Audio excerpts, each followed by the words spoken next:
the way. We'll be starting in a few minutes, everybody.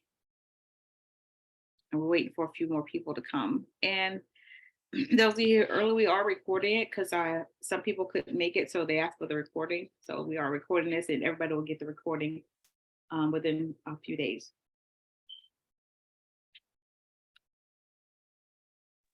All right, I'm back. Sorry about that. Oh, that's okay. You want to test your PowerPoint? Oh yeah, let me see. Thank you. Mm-hmm.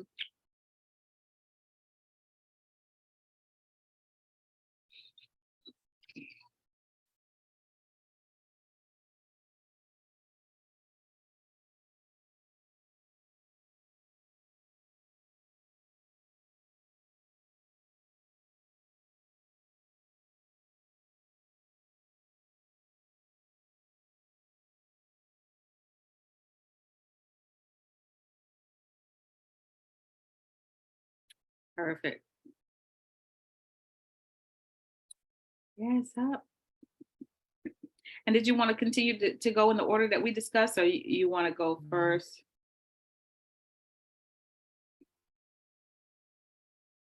You're on mute if you're speaking. No, yeah, we're good. Okay. Yeah, you're good. All right. Thank you. Okay. Well, I like to start on time because I just respect people's time, and I know you all are here early. A couple people said that they weren't going to be able to make it, so they asked the recording. So that's why it's being recorded as well for them. I want all of you probably know Pastor Shannon, but I want to introduce myself. My name is Aretha Simons. I'm from Florida. I live in Orlando, Florida, born and raised in Florida, but I'm a retired Navy veteran. And when I joined the Navy, I had this bright idea to start my own nonprofit.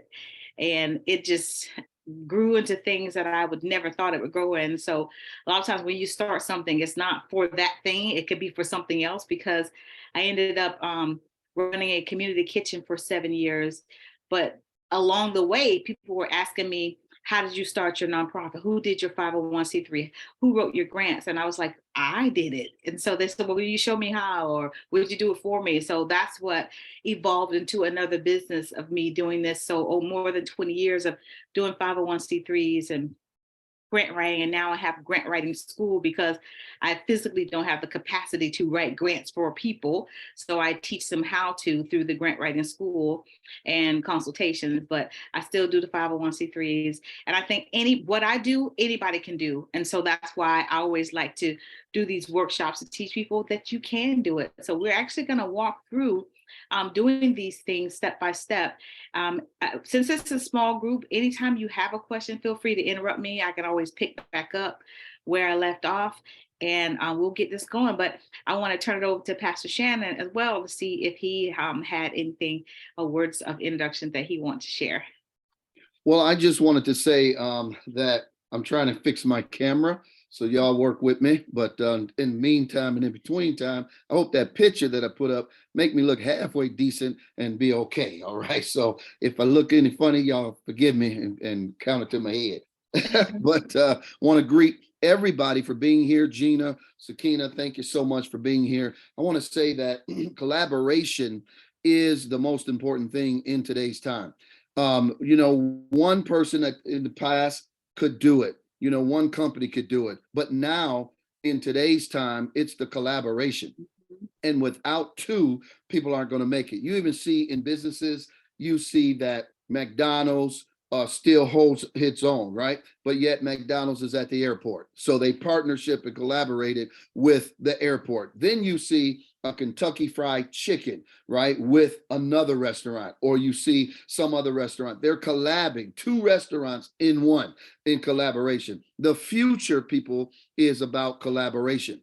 The isolated person or the one person that's by himself or they're by them is not going to make it. It's amazing to me that Blockbuster all right, was number one.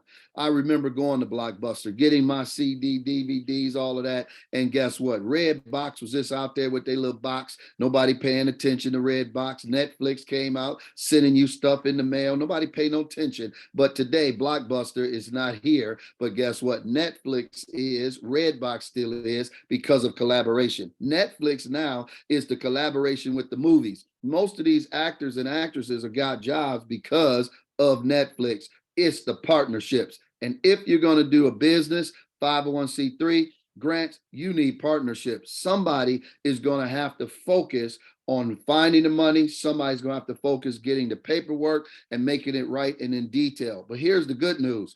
In collaboration, two is always better than one. I remember going through my schooling to become a certified teacher. And I remember the cohort, it was better with the cohort. I remember when I was in my cohort, I had a reflection when I was in my undergrad. And I said, wait a minute, I went to school by myself, didn't have nobody, didn't have no friends. I had to try to get me a group, find me a group. And I realized that one group I had for the math, I should have had it for everything else, but I didn't. But now I'm smarter now. We go with cohorts or collaboration. And I wanted to say thank you for tuning into this. I believe it's going to bless you real good. And I believe if you take this information and apply it, then you're going to be 10,000, 15,000, and even more happier because you follow this process. Dr. Aretha is one of the most prolific. She is one of the most kindest, nicest, but yet very brilliant, smart, intellectual women of today. And the mere fact that she's willing to train people, even started her school, is phenomenal, because amongst the African-American community, people tend to get it and keep it. They don't want to share it. They don't want to, let it go out to matriculate for other people. But the mere fact that it's here is available. And guess what? We want to bring it to many people who will listen and who will value and appreciate this information. So sit back, get your notes, get your computer. Even if you're driving, pull over. And guess what? Get your phone out, because I guarantee something is going to bless you today. Back into your hands, Miss Aretha. Awesome. Thank you so much. So you're going to hear that word collaboration a lot today. Within these next couple hours, we're going to be together. Before I move on to my PowerPoint slides, and I do PowerPoints because I know people learn different ways. People like to visually see. I'll be taking you to some websites so you can actually see, what I'm talking about. We are going to dip into some artificial intelligence today, because I know AI is out here, is big. You got to get with it. So we're going to do that when we get to the grant writing as well. But before I get started, I want to find out who on this call or in this workshop had their 501c3 or thinking about starting one. So it's one or two people, you already have it or you're thinking about starting. So I'm going to go in the order that I see you. Sakina. Yes, I do have my 501c3. Okay, so how long have you had it, if you don't mind? I've had it for 3 years now. 3 years. Okay, so yes. That's good. So tell me, what have you accomplished in the 3 years? Because everybody said, well, I had my 501c3 for 3 years, but I haven't done anything. Or some people are just blown up. So tell us about that. So in the process, I have a total of 4 grants altogether that I did receive. Yep. And that was through information it gave me. I filled out the information and then I was approved for them. So that was a total of 4, which I used towards my 501c3. So, okay. And what type of nonprofit is it? It's actually housing for low income. Yeah. So it's more so trying to get the young, the single mothers and with children, and veterans. So that's what. I'm glad you said that, because see, everybody wants to get into housing, and somebody asked about transition housing. So do you actually, these workshops can always take a turn, you guys, also too, because I might be talking about 501c3s, but everybody on here might already have one. So we can go in that direction. So for your housing, did you have to buy your homes? Are you using someone else's homes? Are you using your own homes? How did that work out? So what happened was, and this was nobody but God, someone actually asked, did I want to purchase their home because it was an actual tax foreclosure. Mm. So I said, sure. So it was a lot of renovation that needed to be done, but at the same time, I only paid $3,200 for the house, and the house was valued at $85,000. So right now, everything's renovated, and I've had Section 8 up in there, and then I'm working with a caseworker that actually house veterans now. I Beautiful. talked to her about 2 weeks ago, and she was just saying she does have family with vet, but she said, but the more houses I have, the more they can work partnership with me. So that's a plus right there. Beautiful. So you're not here for the 501c3 part. You're here for the grant part. Yes, I am. Okay, perfect. Because see, after I talk to everybody else, we might just skip on that and just do grant for the rest of our time. So that's perfect. So I'll go to Gina. Hey, Gina. So tell me where you are in the process. Do you have your nonprofit? Have you started your nonprofit? I have an organization, it's called Home is Where the Heart Is. I'm a nurse, a mental health nurse, as well as a community health worker. And so what I'm trying to get my organization registered. So I don't have my nonprofit registered yet. Okay. And it's going to be housing, the mentally ill and addiction. I'll be working with addiction and mentally ill. And it's going to be housing in India. Mm-hmm. I love that name. So you said you have an organization. I heard the word you have. So have you incorporated and gotten your EIN? Okay. So what have you been doing with your organization? Because you said you have. I have my organ. Well, I'm tying the resources together. You know what I'm saying? I'm doing this just without money. You know what I'm saying? Like with spending my own funds. Out in my community, you know what I'm saying? I minister in the street as well. You know what I'm saying? I'm Christian and, right. You know what I'm saying? I got another organization, Christ Gang, and the acronym stands for God's Anointed Neighborhood Guardians. Nice. There's the resources I'm in Southwest Detroit, and the resources in our neighborhood are plentiful. It's just like tying, you know what I'm saying? Tying the people together with the resources with some good advocacy and transportation is, the two main things, but they got, like these homes that are on the land bank, they need to be, refurbished. The Work First, the Sir Metro, they got a program where they give people stipends to get the skills to rebuild the houses. It's kind of like a holistic, you know what I'm saying, thing I'm trying to do to tie in the resources that are already available and furnishing housing, because a lot of these people are, they're having their funds misappropriated. There's homeless people that have mental illness that somebody's doing them wrong. Yeah. Okay. So, well, thanks for sharing. So that means that we will start from the beginning with you as far as incorporation, getting your EIN and everything. Okay, awesome. So Miss Glynis, tell us about you. How are you doing? I see your last name is Shannon, related to Pastor Shannon. Yes, I'm his wife. Okay, how you doing? It's nice to meet you. Nice meeting you too. Yes, I'm really interested in learning how to write grants. Awesome. And we have had a 501c3 for quite some time, but I wasn't a part of that whole process. So, I'd like to know about that as well. So that's why I'm here. Okay, awesome. Well, I think we're gonna go through the 501c3 portion, and it'll probably be quick because there is and you're in the car, Gina, but this is being recorded. So Pastor Shannon, okay, I got you. I just saw your notes.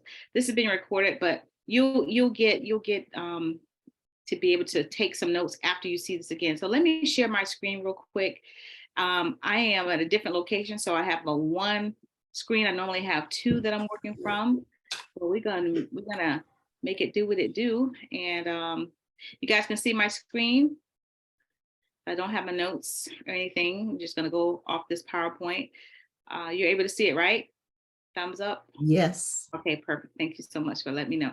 Okay, so the first thing I do want to talk about is the tax-exempt status, because Gina, you are operating as a nonprofit, but you're not a legal nonprofit. And so a lot of people think just because they incorporate or they're doing the work that they can get the donations and things like that.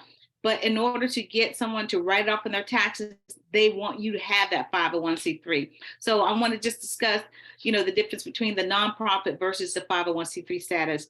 So as I said, when you incorporate and you get your EIN, you're a legal nonprofit on the state level, but you're not 501c tax exempt until you go to the federal level and apply for that 501c3 status. And guess what? The 501c3 and your state do not even talk to each other. They don't, when you incorporate in the state don't tell the IRS that you're, a nonprofit. So you have to do those things. I had a girl email me just yesterday. She's trying to apply for some type of grant for the judicial department. And she goes, they said I'm not registered. And so I said, well, give me your EIN. Oh no, she said, I think I'm revoked because they said I'm not registered. I said, give me your EIN. So I looked on the IRS website. I said, you're not revoked. It doesn't say you're revoked. She goes, maybe I'm not understanding. So she sent me a screenshot. I said, this is from the department doesn't even talk to the IRS. So you have to know, the difference between what your state requires and what the federal government requires. So in your state, Gina, I heard you say you're in Detroit. So you definitely have to go to the Secretary of State website in Detroit and look at their requirements for applying for nonprofit status. So when you apply for nonprofit status, a lot of states have electronic form, but you must read the instructions. So people automatically go to the electronic form, fill it out. Oh, that was easy. And fail to read the instructions, because the instructions on the form, which is probably in a totally separate place, it tells you if you're applying for the 501c3 status, you must add the IRS language in there. And I'll talk about that in a moment. So some of the two key components of the 501c3 is the language that they want you to have in there. One that says that you are applying to be a 501c3, and I'll tell you why that's important in a moment as well.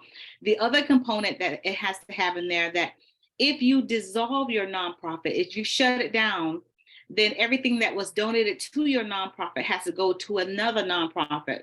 And why is that? Because you're a nonprofit 501c3. It's not a for-profit. It's not benefiting one person.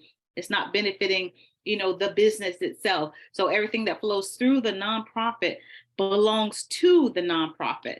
And so if you have a question, feel free to stop me at any time. So again, if someone donates you a house, that house, you can't sell that house and make profit on that house for you to benefit from it, because the house is probably in the nonprofit's name. Now, if they sold it to you, then you can rent it to the nonprofit.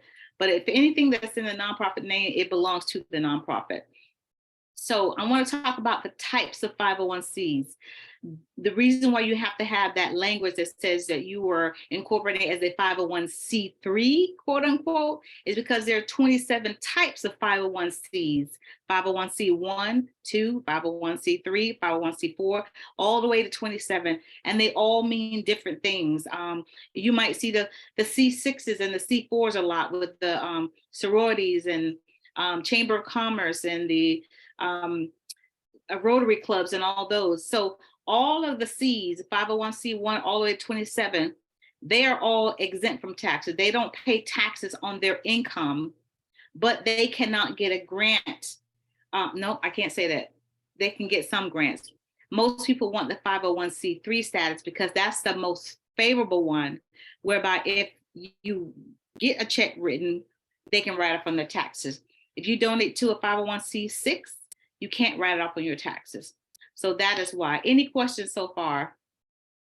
I'm going to make this really fast because I think a lot of it may be a little heavy, but I want you to go back and re-listen to this. Yes, go ahead, Glennis. Yes, the two components. Can you repeat that again? So one says that you are incorporating as a 501c3. And then the other one is the dissolution clause that says upon dissolution, everything that was donated to the nonprofit will be donated to another 501c3. So those are the two things that has to be on your articles of incorporation. So another thing that's important, it has to be organized and operated. Those are the other two key components as well. Organized means that you're organized for charitable, educational, or religious purposes, and scientific is another one. So your religious, of course, is your churches. Your educational, of course, is your schools. Did you know that your insurance companies, most of your banks are 501(c)s?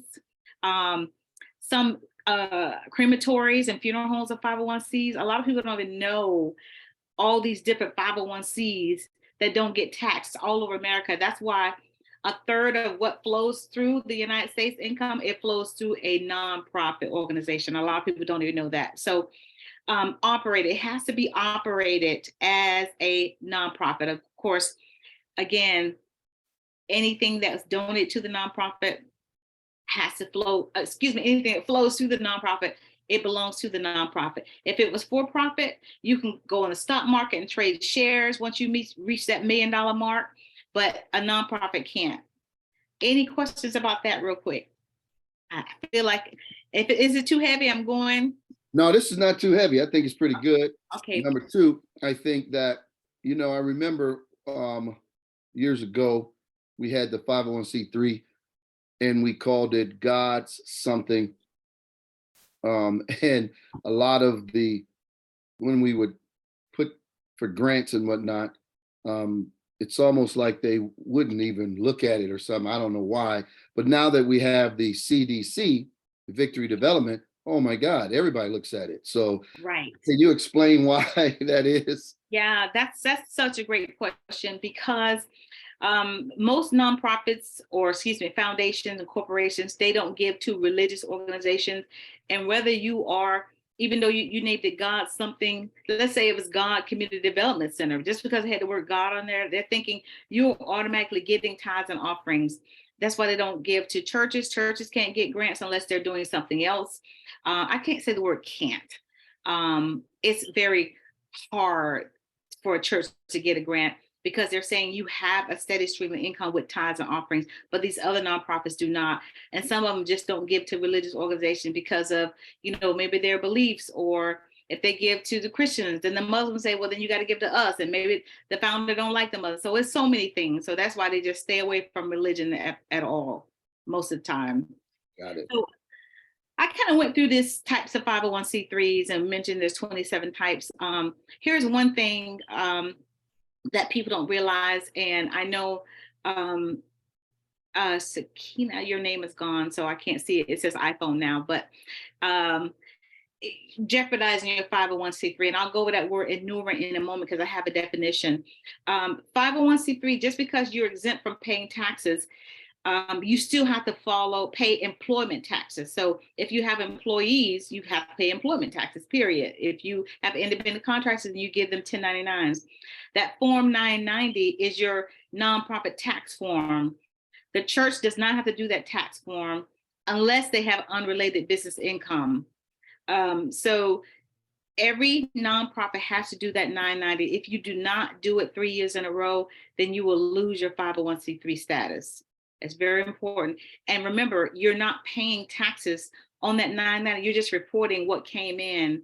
And this is just basically a couple of ways they keep track of who's still in existence, who's doing the work, who's really doing 501(c)(3 work and not doing something with Al-Qaeda. Trust me, a lot of people set up nonprofits that are not doing legal things for charity.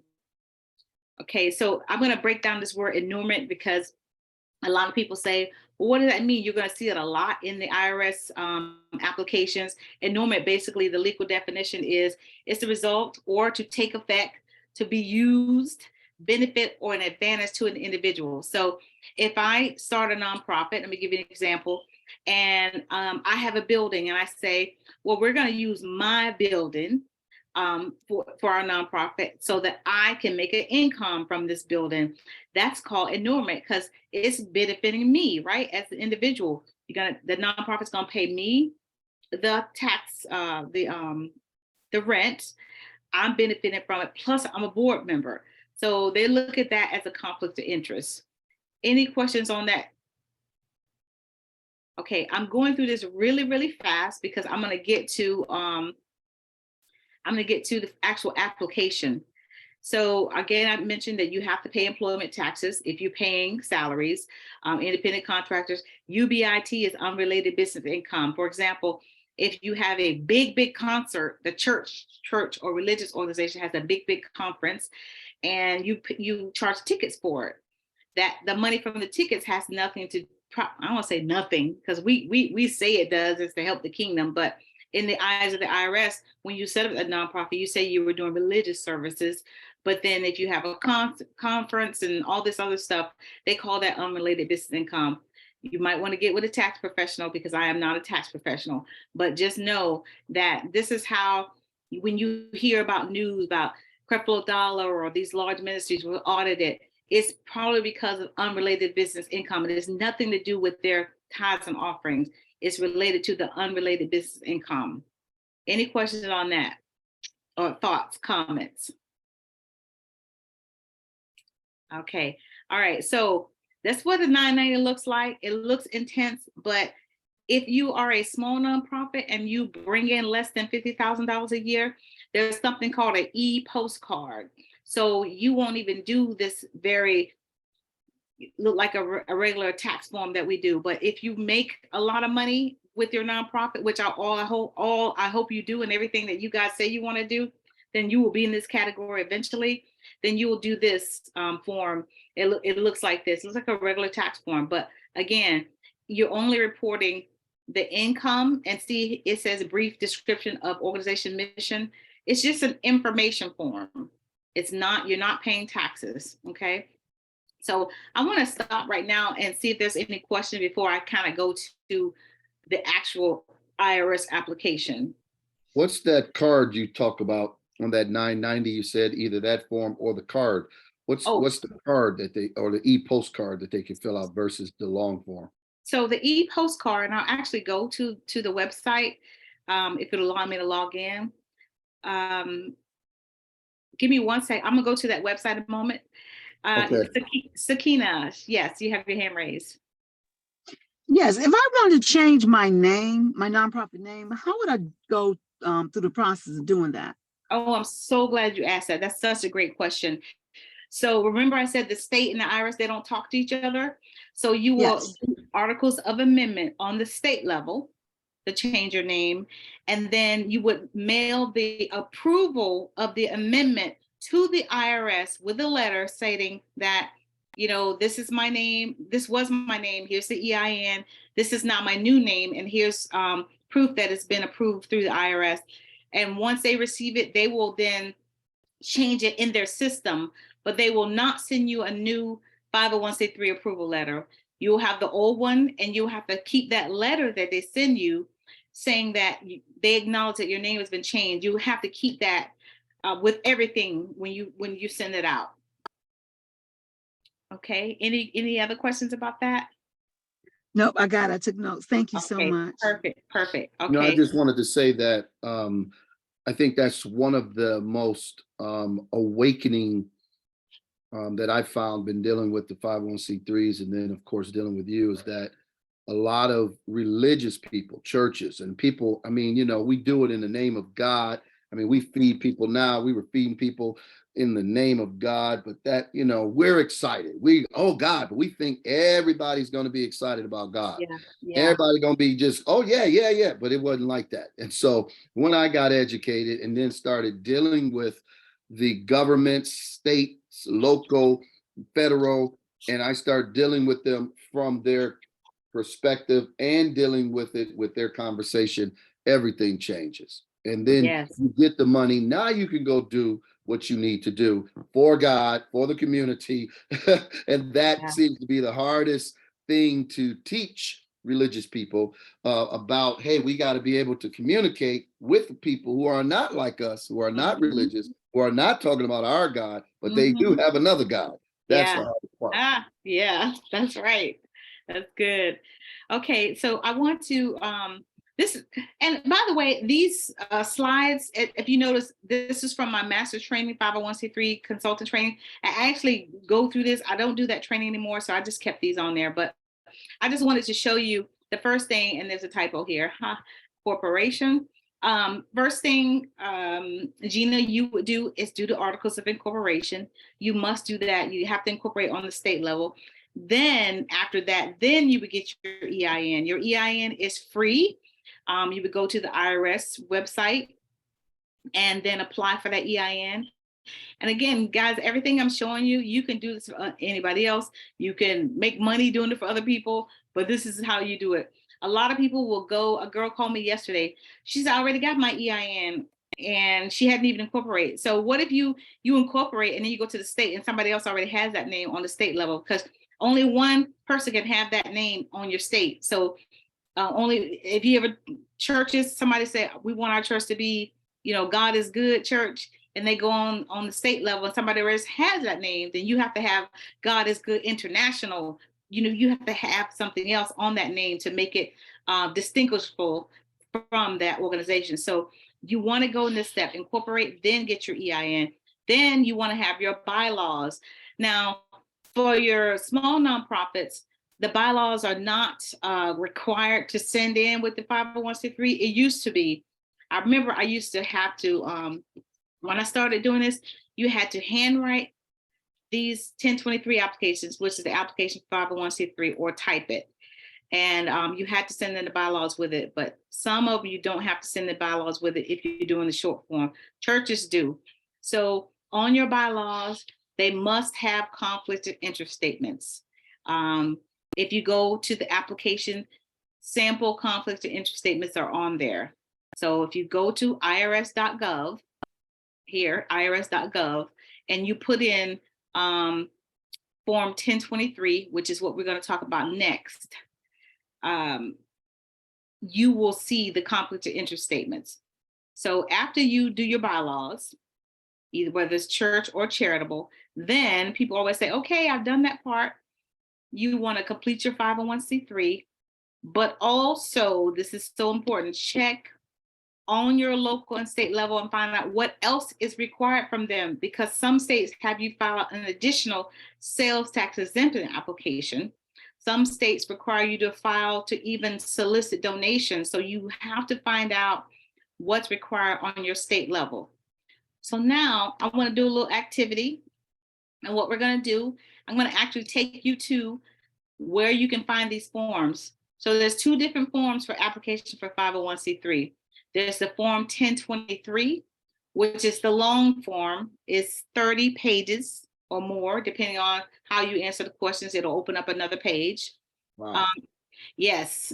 And this is what a church must do. There's no way around it. The church has to do this, and large organizations have to do this form. It looks like this on this side, form 1023. And then there's the 1023EZ. This is what the IRS called the streamline application, which they did this, and it just made my life so easy, and everyone else too. So if you have, or if you're proposing, because if you're new, you don't really know what your budget's going to be. What if you're proposing that it's going to be less than 50,000, you're going to do this form. I'm going to go to this form in a moment. And it's called 1023EZ. Easy, make it easy. So it's only 3 pages. So what a difference, right? What you have to do either one of these forms, you have to go to a website called pay.gov. I'm going to go there in a moment and show you. Go to pay.gov and sign up for your account. Very easy to sign up. And once you sign up, you're in, and then you can fill out your application. So I'm going to stop sharing this screen and go to another screen so we can get to what it looks like on pay.gov. So let me go back to share my screen. Any questions while I'm doing this? So you say that all churches, for those who are going to be, getting this recording, and I know some of them are churches, you're saying they have to fill out the long form. There's no way around it. Must, yes. Yeah, I got logged out because I was in earlier. So I'm gonna sign back in. But this is where you would go. You would create an account. I'm going to log into my account. There's a new thing called ID Me. I don't know if you guys are using the IRS system. They're making it difficult for people to just do taxes, to do forms. They're making you, I had to turn in my passport and everything just to get in here.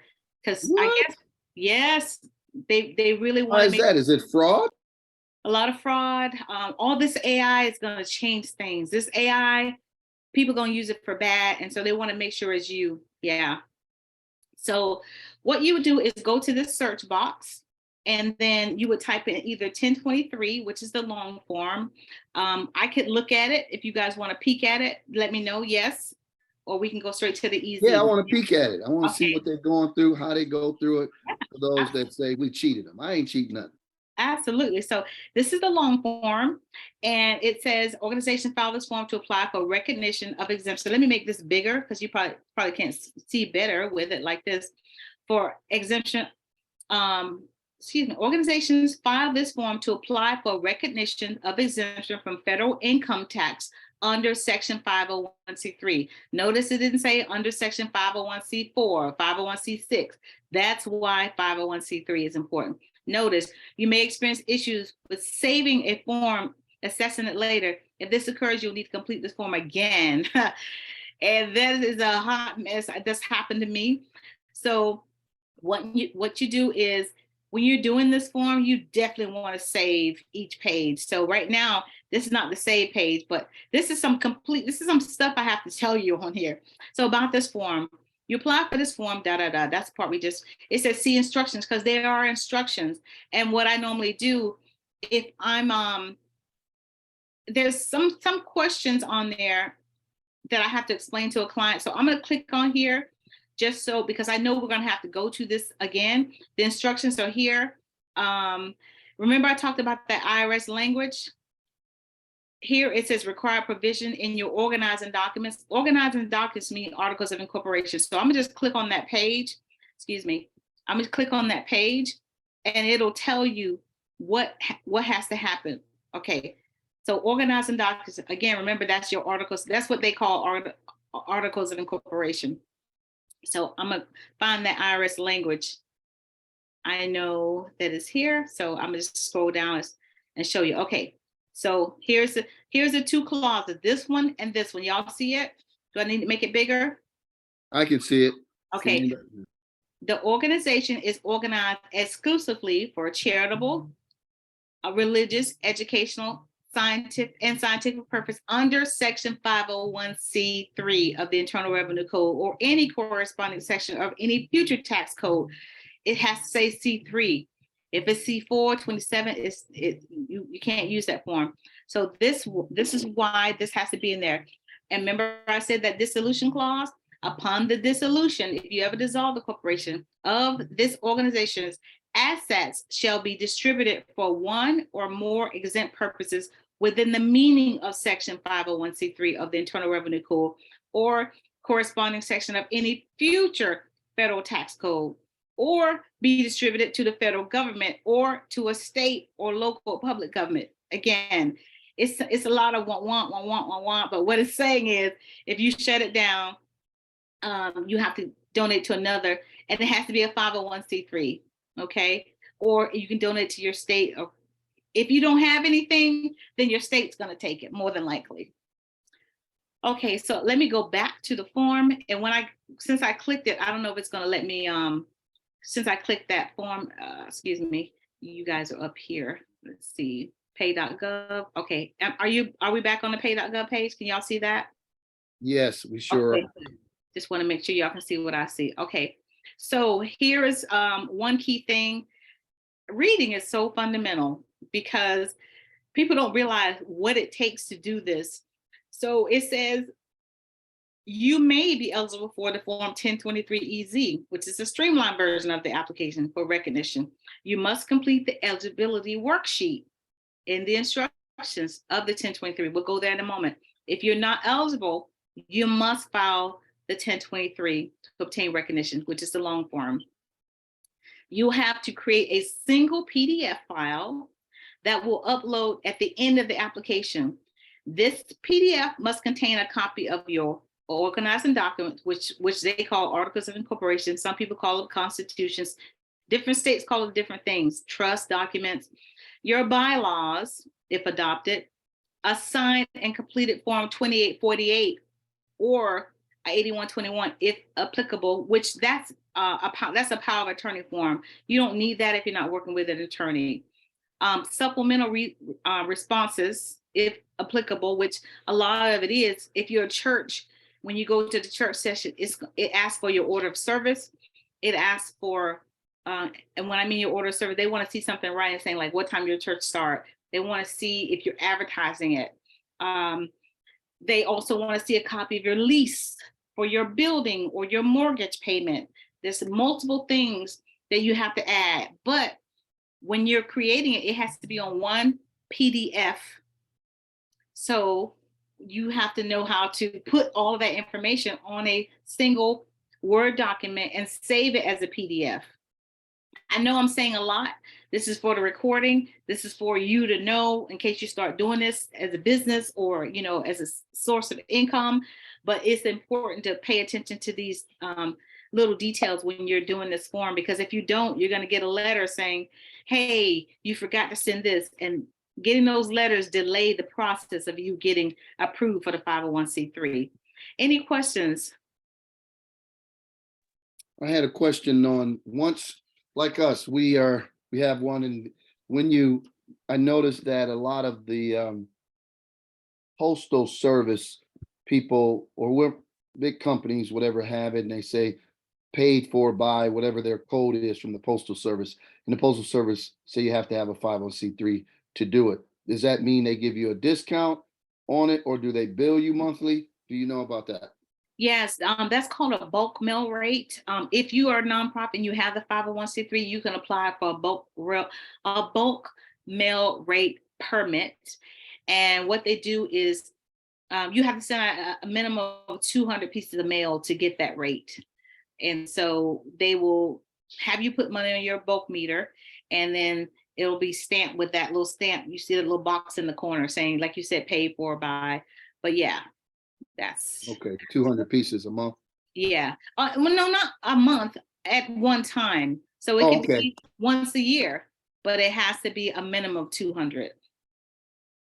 Okay. All right, got it. Okay. So here it tells you when you could submit it, but I'm gonna actually go to the form and I'm gonna try to make it as painless as possible. I want to continue. Unfortunately, you guys, when I do this, if I don't fill in the information, it's not going to let me go to the next page. So basically, it's 12 parts to this application. And what I could do is let you see a full one, but it's pretty intense. This is standard information: name, address, your board members. The more board members you have, you want to add 5. You want to do 5, and it'll let you have 5 rows. If you want to have an odd number, obviously, right? You have to have an odd number.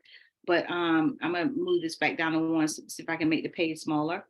And then it won't let me go. So let me just view the PDF as a whole sheet, you guys, because if I go next, it'll tell me you didn't fill out all this information, okay?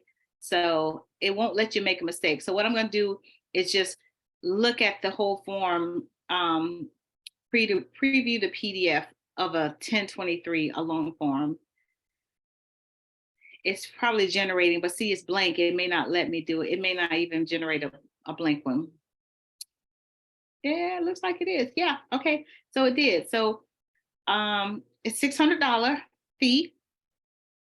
That fee has gone up and down since I started. When I first started, it used to be $400. Then it went to $500. Then it went to $750. Then it went to $850. Now it's gone electronic. It went down to $600. So they've been going back and forth, and they could change the fee.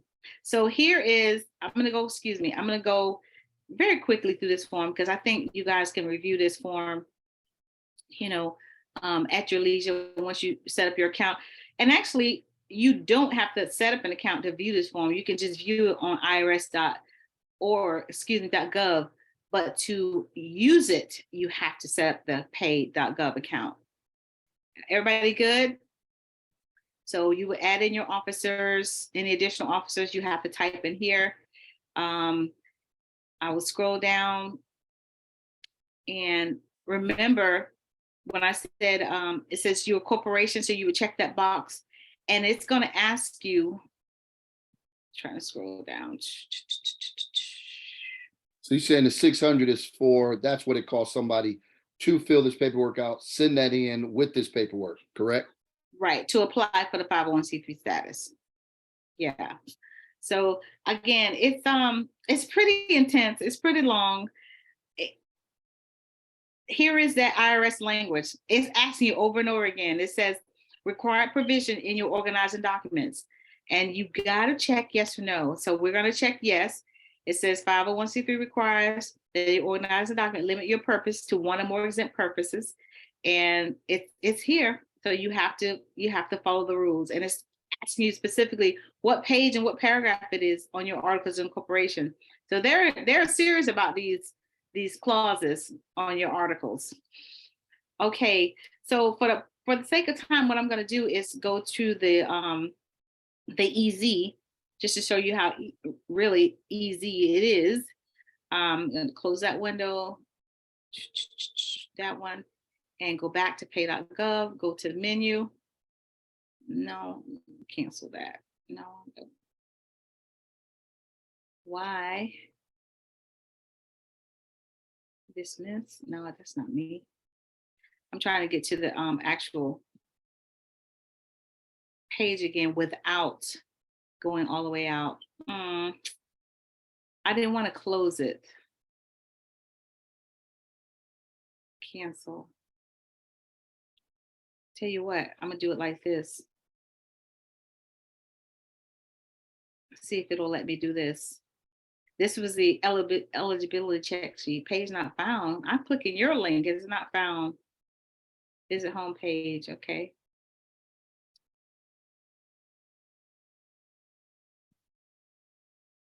Okay, so I'm gonna go 1023 EZ in here. It doesn't like that. It's Saturday too. Go back to menu. That changed. Let me space it out because it's I bet you that works. Yep, there it is. Okay, so this is the easy page. And what I'm gonna do, because it won't let me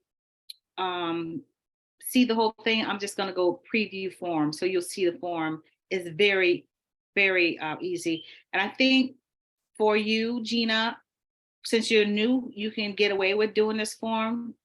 But it's basically asking you, have your annual gross receipts exceeded $50,000 in any of the past 3 years? Or do you project, quote unquote? So some people insist they said, well, I think we're gonna do it.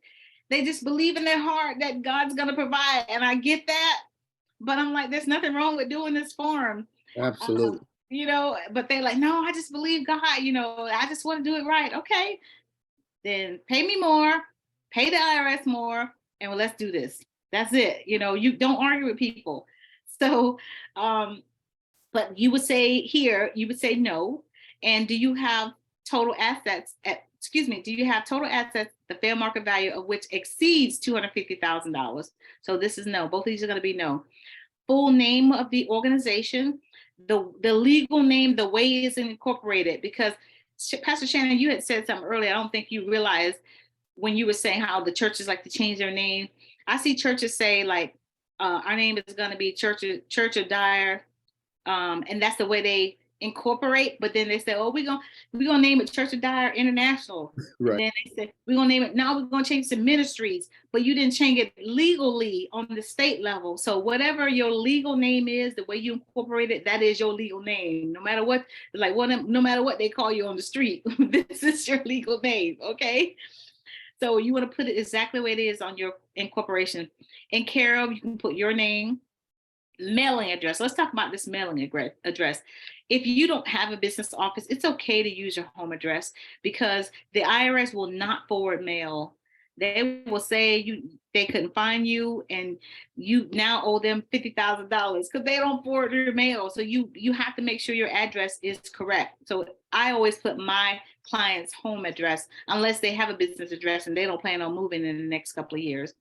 So your EIN goes here. Your month, your tax year ends. I always put December because people can remember out with the old, in with the new in January, but it's different for different people. If it's a school, they might end their school year in May or June. And so they say that's the end of our fiscal year. So whatever time you're going to close your books for the year, you can put that month here. person to contact, you would be the person, because this is your organization, who knows better than you. Phone number, user fee, it's going to be $275. This is automatically filled in $275 unless they change it. But it's ironic they didn't put that here like they did the last one. Interesting. Well, right now it's $275. Your board members' names and addresses here. Everybody can have your address, because some people don't like the IRS to have their information. Not that they can't find us. Like your phone is listening to, my phone is listening to us right now. It knows everything I'm saying, you know? So Absolutely. yeah. So your website, if you don't have a website, don't stress. Don't stress about putting an email. You can leave that blank. You will check the box that you are a corporation. The date you incorporated, you want to put the date that the state signed it or approve your article, the state you're incorporated in right here.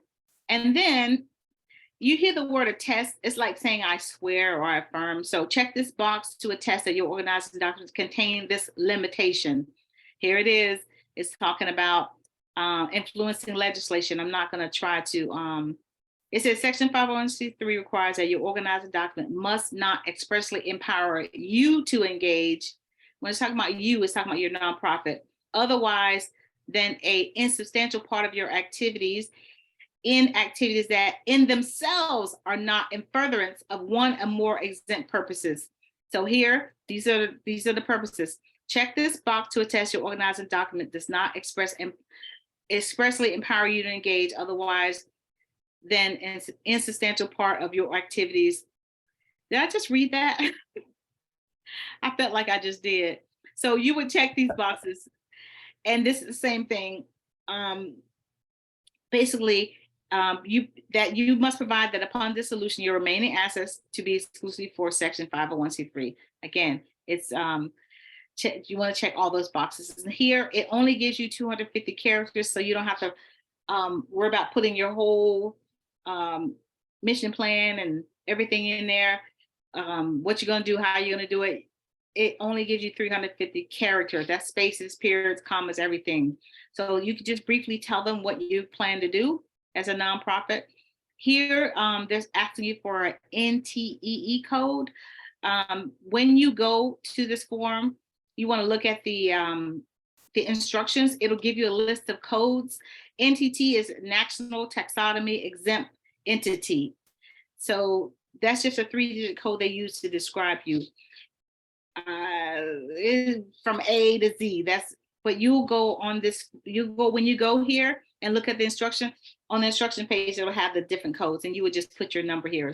It'll be like a Z99. It's a letter and 2 numbers. You want to check all these boxes that apply to you, whether it's charitable, whether it's religious, educational. Check all that you feel that apply to you. And then to qualify as an exempt organization, you must, here are the things that you must do. Refrain from supporting or opposing candidates in political campaigns in any way. Not you as an individual, it's talking about your organization. So your organization, you can't go out there and say, Aretha Simons Ministry doesn't like Democrats or Republican. No, you can do whatever you want to do. I can do whatever I want to do, but as your organization. So you must ensure that your net earnings do not inure in whole or in part to the benefit of private shareholders or individuals, that is a board member, officer, key management employee, or other insiders. And you can stop me anytime you have a question, guys. Because I feel like when I'm reading that I'm just making you go to sleep. Y'all still awake? Okay. All right, good. Must not further non-exempt purposes, such as purposes that benefit private interests more than insubstantially. So notice it said more than, so you can still do things that will benefit you. As I mentioned that earlier about me renting my own building.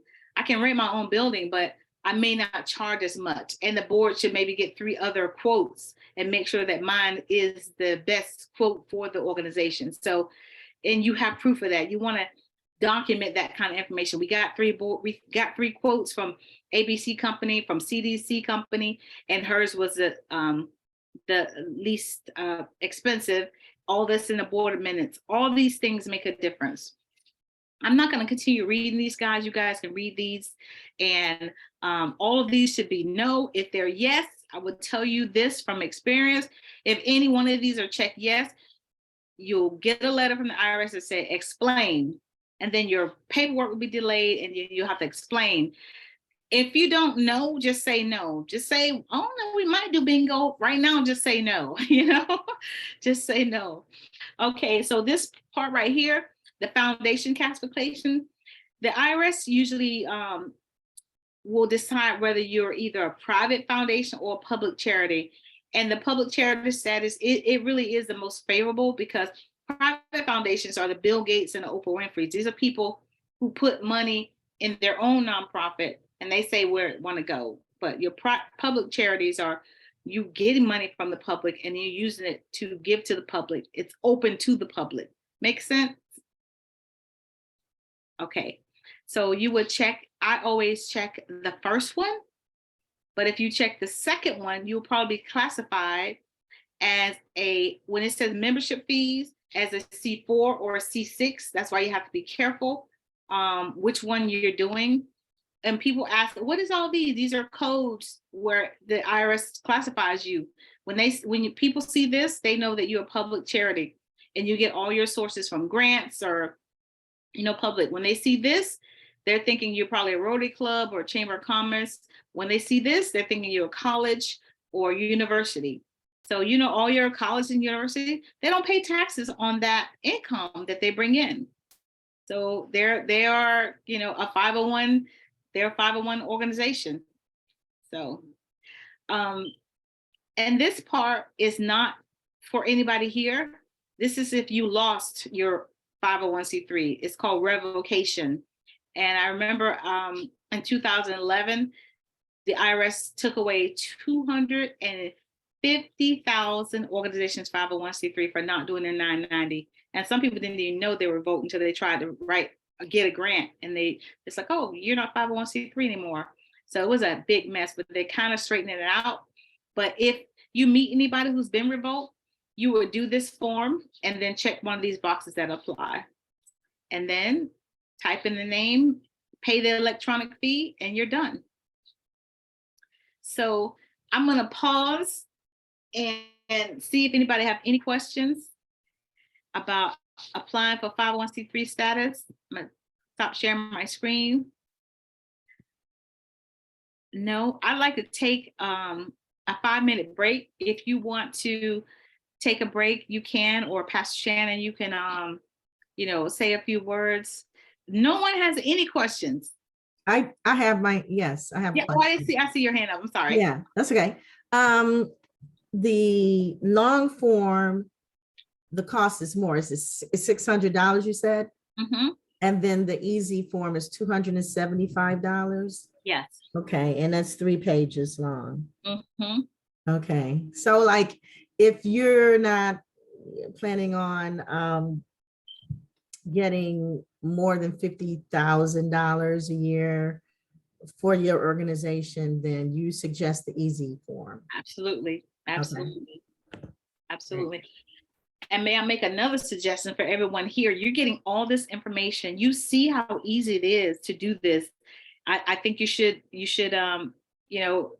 do one for somebody and charge them and make some money doing it. I mean, it's very easy to do that easy form. You just have to read the instructions. So I'm gonna take a 5-minute break and get up and stretch, and I'll be back. Okay.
Okay, I'm back. Everybody back? Everybody good? A message in the chat room. Yes, you must have stepped away, Pastor Shannon. We were on a 5-minute break. We are back. Is everybody here? Let's do a sound check because I don't want anybody to miss anything. And I see you, Gina. Sakina, are you back? Pastor Shannon, Pastor Glennis. Okay, excellent. See you.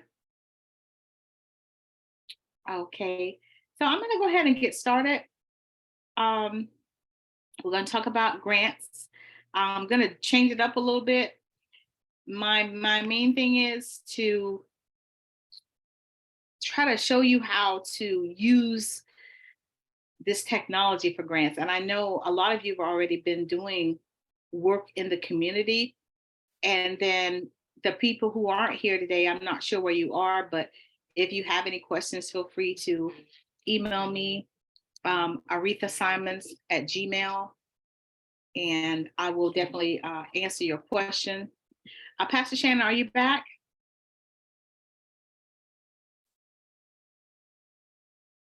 Okay, I'm gonna pause for one moment, guys.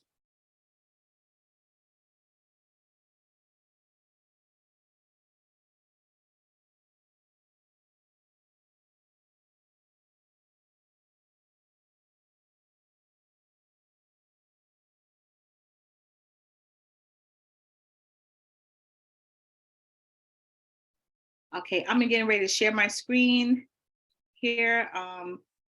Let me know if you can see it. Thumbs up, wave your hands. You can see it? Okay, perfect. Thank you, Gina. Okay, so this is some of the things that I teach in the grant writing class. Again, I'm doing this based on what you guys have already been doing. You've already been active in the community, but now when you're getting ready to write grant proposals, here's just some of the tips where you can write winning grant proposals. And I'm going to show you through AI what can help you write proposals. And then I'm going to show you where to find these grants, because when you've written a proposal, there's still requirements from the funder of what they want you to write. So a lot of times you have to still copy and paste from one proposal to put on the next. So we're going to talk about that in a moment. So when you're writing a winning grant proposal, you definitely want to know the needs of your community, need or needs, apostrophe S, and tell the funder why you're looking for the funding. And I know if I go around the room and ask why you need funding, you might say, to do more in the community, but that's not what the funder wants to hear. They want to hear quantifiable data. What are you doing in the community that's specific? And then, for example, if I say I'm helping kids who are in the 3rd grade, who always fail their scholastic test in the 3rd grade, I'm mentoring them. I'm teaching them reading and mathematics and science and basically the STEM application. I see you guys, great, and I see you. I'll get to your question in a moment. So you want to give specifically why you need the money, and also actually how many students you're dealing with, how much it costs to help each student. I see your hand raised. Sakina, do you have a question? Or maybe it was raised earlier. No question? Okay. All right. Okay. So those of you who have been doing the nonprofits, everybody on here, I can tell you, probably been using your own funds. I can tell you that with no doubt and no hesitation. If you're a church, you've been using your own tithes and offerings, or it's been coming from people that are in the ministry who have just been donating, but not through grants. So let's dispel the myth of the grant. A grant is really just a gift.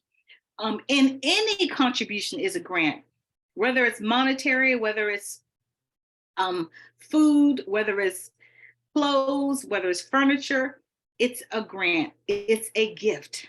And so you want to keep track of that, even if it's donated, even if somebody donates you office furniture, keep track of it and the value, because you want to put that on your 990 because it shows that people trust you. They've been donating to you. I'm telling you, keep track of everything. Keep track of the volunteer hours, because a volunteer hour is worth over $28 now. This helps when you're dealing with matching grants. Everything helps. So start writing down everything, because when you're writing these winning grant proposals, this is the kind of information you're going to weave into your funding request and tell them why you're looking for funding. For example, I mentioned the third graders. We've been working with 30 third graders, but with your funding, we can pay stipends to teachers to help with after school programs. We need 13 more teachers, and that's $1,000 a teacher, and that's $13,000. I'm making up number. I might be wrong on the math, but if you explain this to them, then if we have the 13,000 that you're going to give us can help 300 more students. You want to give them quantifiable data of why you're looking for their money and what their money is going to do, what impact their money is going to do. Because remember, all investors want to return their investment, right? So they're not getting a monetary investment. They're multiplying their talents by getting, an investment on them sowing their seeds. Again, how your programs help need. I just talked about that. You want to know your demographics like the back of your hand, the numbers, because people will say, we want to help the Holden Heights community. Well, who's in the Holden Heights community? Rich people and poor people live in the same community. You have to know your community. You have to know the demographics of the people. And I'm not just talking about white or black, although some of that will be asked on your grant proposals. Sometimes, not all the time, they may ask for the ethnicity, but you want to know about things about the income level. You may not know this by going to ask them. You might get this information from the Census Bureau. There are many ways, depending on who you're dealing with. If you're dealing with the school system, you can go to the school board's website and you can get demographics from their website. So everybody has their own ways of showing the demographics, but it's important for you to know your demographics. I know a lot of you mentioned helping the veterans. I mean, when you're helping the veterans, are they Vietnam veterans or Desert Storm veterans? That those two different demographics, because those are two different age groups, and you need to know the different one, and they need different things. One got a hit with Agent Orange, and one, just got post-traumatic stress from being in 9/11. So you need to know all this information. So I'm gonna go to your budget is important. Knowing your numbers is very important. Here it is. I was talking about the volunteer hours, $28.54 for this year in 2023. That's the value of a volunteer hour. Keep track of all your volunteer hours, including yourself. If you're not being paid, guess what you are? Yep, you are a volunteer. You are a volunteer. So keep track of those hours. So people say, well, how do I keep track of an hour? Use Excel spreadsheet, use paper and pencil, whatever you need to do, but you need to keep track of the volunteer hours, who's volunteering. Data is so important right now. And we're going to talk about that in a moment when we go to this AI, this chat GPT. Data is so key, because without data, you can't share with your funder what you need and why you need it. Numbers are important. So when you're getting the volunteers, get their email, get their contact information, phone number, a way to keep track of them, because you might find your next executive director from your volunteers. You say, this person been volunteering for us for 3 years and they are here every day. When I get the grant, this is who I want to hire. It's so important to keep track of that information. So make sure you definitely keep track of your volunteer hours. Anybody have any questions? You can stop me in time, as I said earlier. This is so good. I'm telling you. Awesome. And I hope people value that, because it's very, very good information. Awesome. Thank you. Thank you. Thank you. So we're always talking about there are grants out there. People say, well, you can get a grant for this and you can get a grant for that. So where do you find these grants? I'm telling you, if you Google, you're going to be on the computer all day long. So it's best to go to a database of where they house grant information. But I will tell you this, locally, you want to think about the major corporations. As you're driving down the streets, you see those Walmarts, those Targets, those CVSs, all those places, and find out If they support your type of organization, that's important because you got to be a match for them as well as they're a match for you. Everybody ain't giving money to everybody, right? You wouldn't give money to everybody. So why would you expect the funder to do that? You want to make sure there's a good relationship. And relationship, oftentimes, it's not you automatically knowing that funder. It's about you, again, you and the funder having the same vision alignment. That's a relationship already. Your retailers, your banks, think about all those places. So where your friends and family work, where you work, think about those places. Do they give funding? Do they give donations, contributions? Are they matching what you raise? So a lot of that happens too. People say, well, we'll match it. So when you think about matching grants, think about those volunteer hours. Remember I said those volunteer hours are $28.54. So you may not have the dollars, but if your match, if your volunteer hours is equivalent to $30,000, there's your dollars right there. Because a lot of nonprofits are run by volunteers, and people say, how do you make it through volunteers? We can't afford to pay people, but we're able to feed 1,000 people a month because people show up to volunteer. That's heavy. Do you know how priceless that is? This is how you do your matching grants. Also, in-kind donations and services. People donate their time, they donate their services, they sign up, teachers maybe sign up to mentor after school for free 1 hour a week. People donate furniture. I had a friend that had office furniture. I'm talking about $2,000 chairs donated from a law office. There's like, we're going to change the decor. You guys just got to come pick it up. It's yours if you come pick it up. So all that matters, but you got to be ready. Letters of support or endorsements, I would say they are good. Actually, they are great, but we used to be able to mail in these grant applications, but now everything is done electronically. So it's hard to send those endorsements in. But if you can get a letter of support or endorsement, it'll kind of help if the funder is asking for it. Now, who would you get a letter of support from or an endorsement? City officials. If your mayor or your city council or your state representative know what you're doing in their community. Now, they may not know because you haven't told them. And telling them is easy as you writing a letter saying, hey, Mayor Griggs, my name is Aretha Simons. I'm in the Holden Heights community. I've been feeding children after school for the last 3 years, and we fed 1,000 students and helped 1,000 families.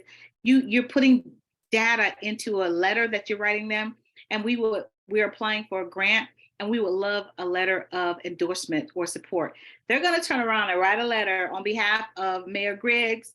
I am so honored that Aretha Simons Foundation is in our community and has served over 1,000 students. They're going to put your data back in there. Because guess what? This is what they do all day.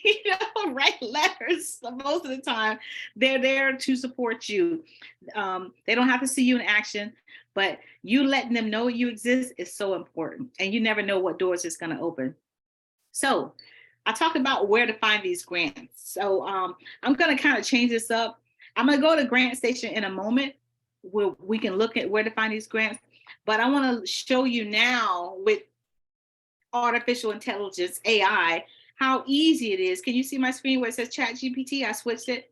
Perfect. How easy it is to write these grants. But I stopped at this one because it said how we collect data. This is very important. Conversations may be reviewed by AI trainers to improve our systems.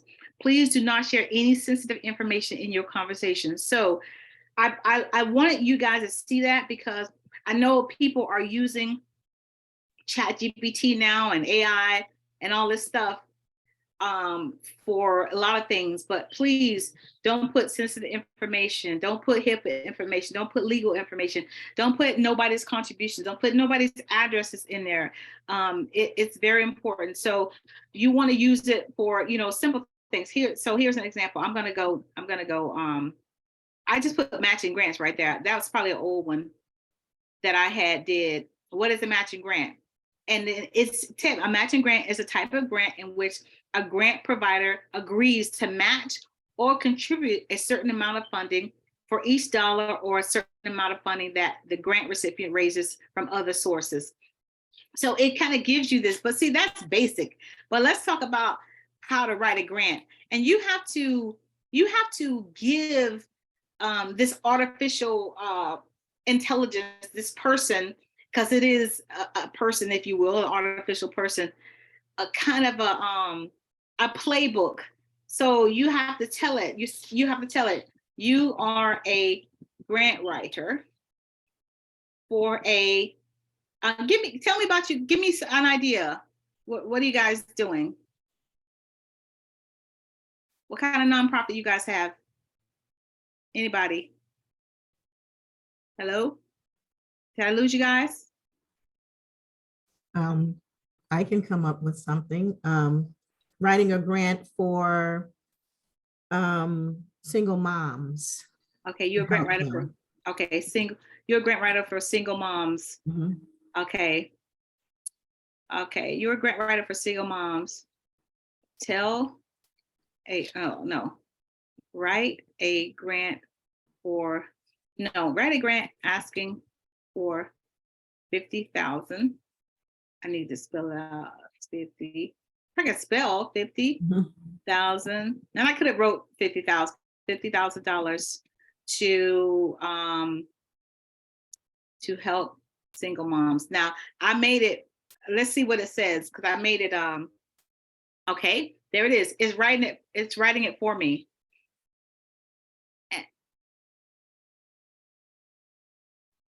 That's amazing. It's amazing, right? Wow. It's amazing. Artificial intelligence. Look at that. Artificial intelligence. Look, it's going on and on and on. So here it made it in a letter form, because I didn't tell it. It made, okay, so dear, sorry, dear grant provider, dear Walmart, I hope this letter finds you in the good, but you won't say this to Walmart. We might, you can change everything. And then another thing, you could you could copy this and paste, and you say, now make this letter sound more sympathetic. You can tell AI to do anything. Now make this letter sound more professional. So it says, I hope this letter finds you in good health and high spirits. I'm writing you on behalf of single mothers in our community who face numerous challenges in balancing work, parenting, and financial responsibilities. I would like to request a grant of $50,000 from Walmart to establish a program that will provide comprehensive support to single mothers and their families. Now, what if you're not establishing a program to provide comprehensive support? See, comprehensive, that sounds so vague. Now you might want to say, you want to be specific. So we just went vague. We didn't tell it what to say, but it came up with a whole bunch of good, powerful sentences, right? And powerful words, right? Who face numerous challenges in balancing work parent. I would copy that and use that. You can use whatever. So the hardship faced by single mothers are often overwhelming as they strive to meet their children's basic needs, ensure their education, and maintain a stable home environment. This is powerful, right? So this can write the grant for you. Now, ChatGPT also does a lot of things. So it says, we believe the implementation. Oh, wait, look. Somebody say something? Shakina? Okay, was somebody trying to say something? Okay. Well, No. anyways, this is the letter. Now I didn't say grant proposal, so it could go further and write you pages and pages of things. So now I want to say, anybody else want to try that an example? Gina, Shakina, Pastor? That was. Say that one more time. You want to try an example of anything? Organization? I have a quick question. Okay, what about for our Glow Fest? God's Love Outside. It's a free festival for the family where, we bring the families together, but we need funding for that. It normally is about 40,000. Okay. Create a funding ask for our Global Fest. What is it called? Yeah, community outreach called Glow Fest, GLO Festival. And it's free to them, clowns, horses, food, music, face painting, petting zoo, all of that.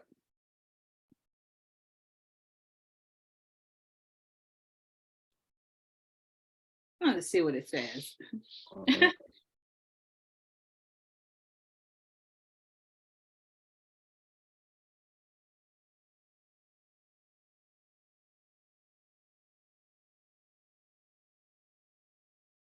I think that's pretty good. yeah. You can change things, but It gives you enough though, don't it? it does. So you could ask for write a sponsorship letter, sponsorship letter or sponsorship ask. It's probably gonna make it a letter. Yeah. What were you gonna ask, Pastor Glennis? For a grant, does it matter how many pages? Is there anything that's like it's too long or too short? Great question. The funders criteria will tell you. They'll say no more than 3 pages or no more than 5 pages. And if it doesn't, then you can make it as long as you want to. Make sure that it's succinct. It's not just a whole bunch of fluff. So I'm gonna say write a 3-page, 3-page grant proposal. What Gina, what grant proposal would you want to write about? She might be okay, you guys, anybody give me one grant proposal about Our housing, trying to get these, we got I think there's about a whole row of houses in our community. We would love to buy and rehab it or refurbish it, rehab them. okay.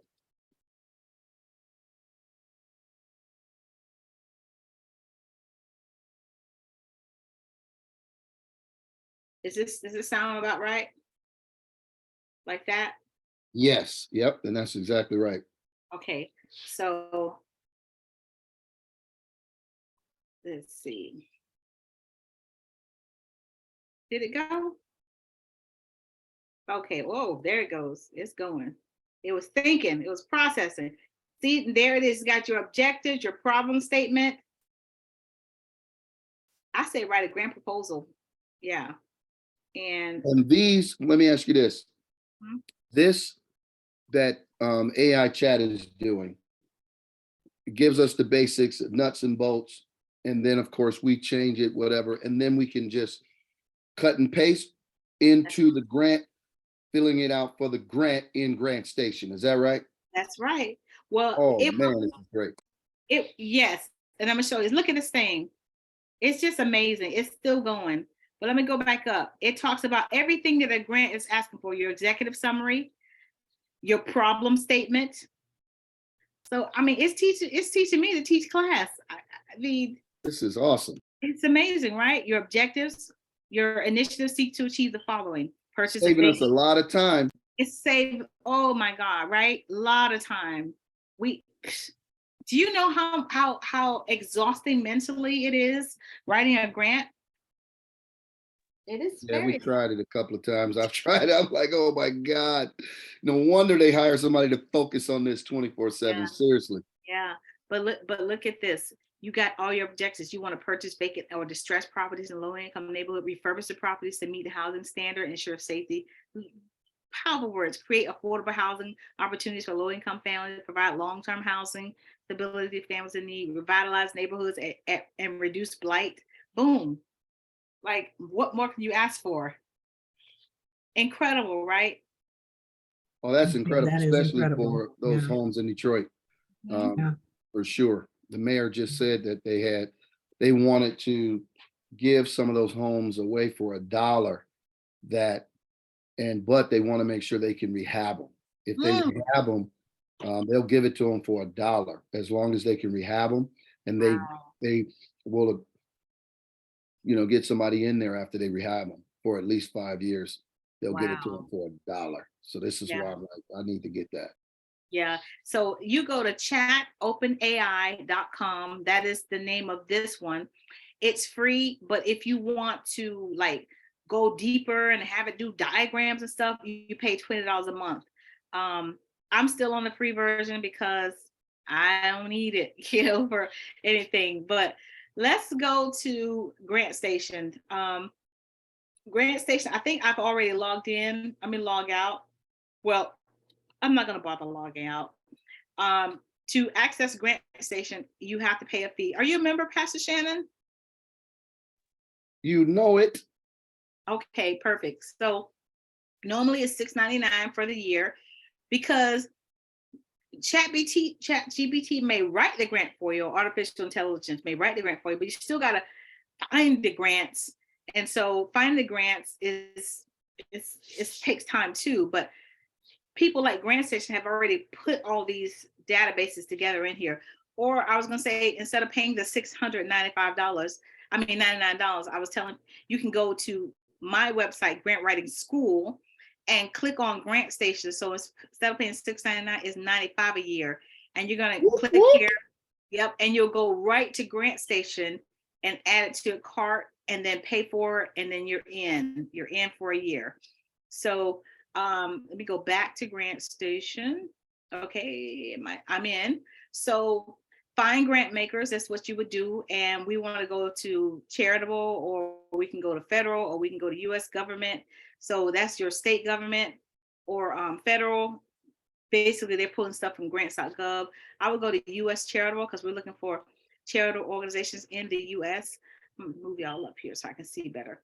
Okay, and then what Grant Station has done, it asks whether you want national grant makers who give across all states, or if you want global grant makers. We are here, I would go national. Then it goes down to area of interest.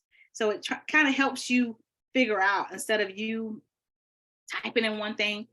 So right now I'm going to try to find the housing issue, and I would go to maybe economic development, and then you would see the other subtitles. So you guys see it before I do. So community development, economic development, both deal Yeah. with the housing like we do.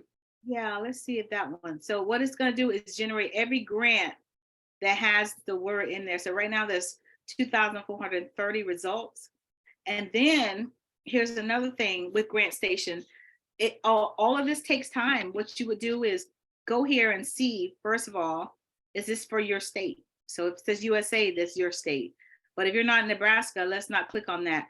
But what I do, if I go down and I save all the ones that apply to me, instead of going through and reading the criteria right now, I would click on all the ones that apply to me, and then I would go back. So everything that says USA, I would save. And once I go back, all of my saved ones will be up here under my dashboard. And then it says save criteria. So these are the ones, save grant makers. These are the ones I've saved. I've played around with this. I might have some saved ones in here. And what it will do, say you missed the deadline. You found one and you said, oh, this has been good, but we missed the deadline. Save it anyways, because when the grant opens again, Grant Station is going to send you a notification and say, hey, this is one of your saved ones. It's open up again. So it's a great tool. It's a great tool. But for the sake of this, this is one that I believe in my last workshop, Jean, who is almost 80 years old, she's been taking the grant writing classes in grant writing school. She got a $50,000 from this, about Really? $50,000 grant. Yeah. Yep. So this is one. And so basically when you go to the actual grant maker, it'll tell you all the well, this ain't it because it said awards of 15. But remember you was in the grant writing class and she said she got $50,000 from one of them? Yes, I do. I remember all them people. So this is one, but it says awards of $15,000 I provided, and this is to individuals. So again, some of these are not just to nonprofits; it's to individuals. So I won't click on that. Let me go back to another one where we were. I don't want to go to. I'm a Community Thrive. What about the digital divide? Where's Like that? I'm saying, do they have computers on that? I mean, grants for computers or grants to buy help with the technology, you know, Let's getting see. people computers or instead of tablets and cell phones. Let's see. I'll see. I put type of grant maker, community foundations. Oh, that's another thing. Community foundations, you can find foundations that are just in your community, that just give to your community. Corporate giving programs. Giving circle, government. Okay, types of support. Let's go to types of support. So equipment, let me keep down. If you see something, technology, technical assistance, there we go. Technology and There computer you software. go. So I click here. Right now there's 156 results. What state are you guys in? Michigan? Yes, Michigan. Okay, Michigan. so Allegan County Community Foundation, let's click on here and see what they're talking about. Let me make this a little bigger so you guys can see. Improving the lives of, and that's not you guys. So that's a community foundation. So if you're not in this community, No, we're not in Allegan County. We're in Wayne County. okay, let's keep going down. See, we find either USA or Michigan. So, and then I think I could type in Michigan there, but I think I will instead of but I would hate, well, no. How you spell Michigan? Michigan. I just want to make sure. Nobody talking about me and you, huh? Everybody else is quiet, ain't Right, right. they? They don't want to help us. I put in Michigan, but it didn't come up like that. So I would just keep looking. We had looked at 2, so I'll look at 3. So okay, here's one that gives to all the USA, which is good. California with emphasis on the Central Coast. Well, no, we don't want to look at that then. And that's another thing. You're paying grant writers to do this. So communities. We'll see Michigan here. Wow.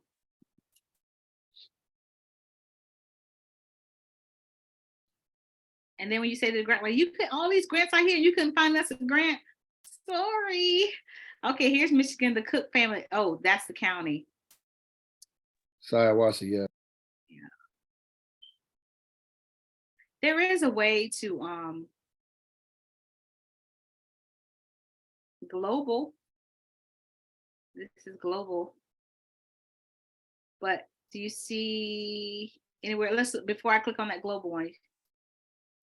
Okay, let's click on this global one and see what they're talking about. I never even heard of this, but of course I don't know everything. ESRI. Mm-hmm. Oh no, that's special software, location data. So that's not us. No.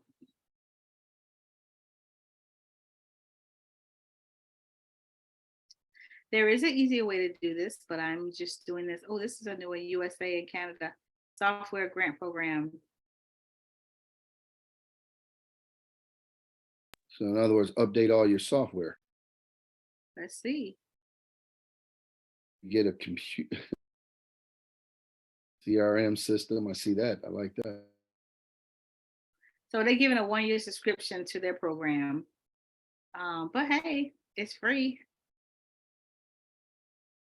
Wow. Oh no, this is ridiculous. Applicants must have a total revenue of $250. So no. Yeah, all this criteria. Okay, so this is just, I just want to, what about this one, the Great Lakes Energy Service? Is this you guys? Yeah, that's us. Okay.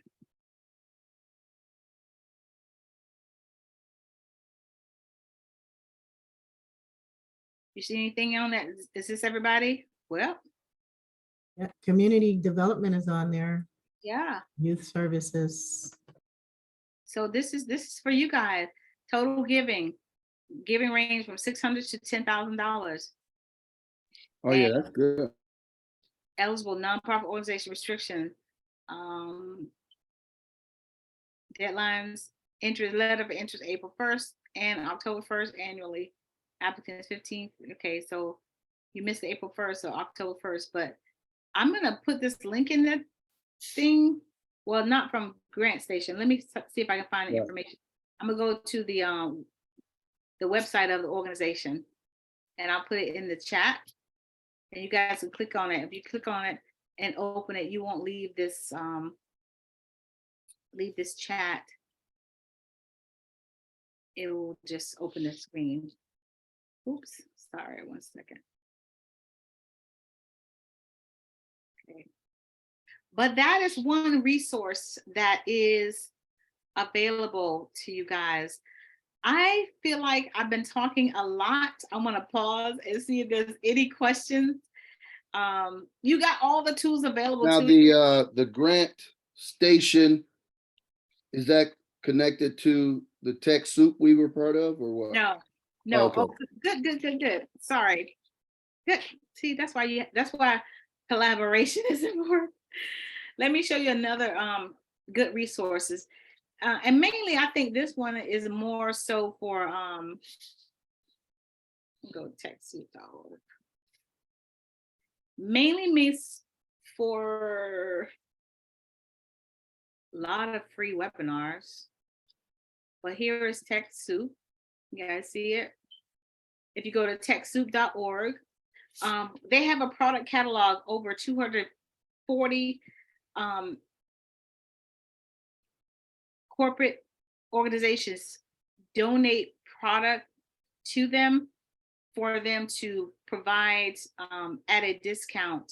They don't always donate, but provide at a discount to nonprofits. So if you go to the product catalog, click here. Instead of, if you want to think of somebody, go to search box and type in Apple, but otherwise you can click here and then you go A to Z. If you recognize any, you're like, oh, I use Zoom. So let me click on here. I know Zoom is 50% off if you use Zoom through TechSoup. And you have to be a 501c3 to be a member of TechSoup. It's free to join. There's no fee to join.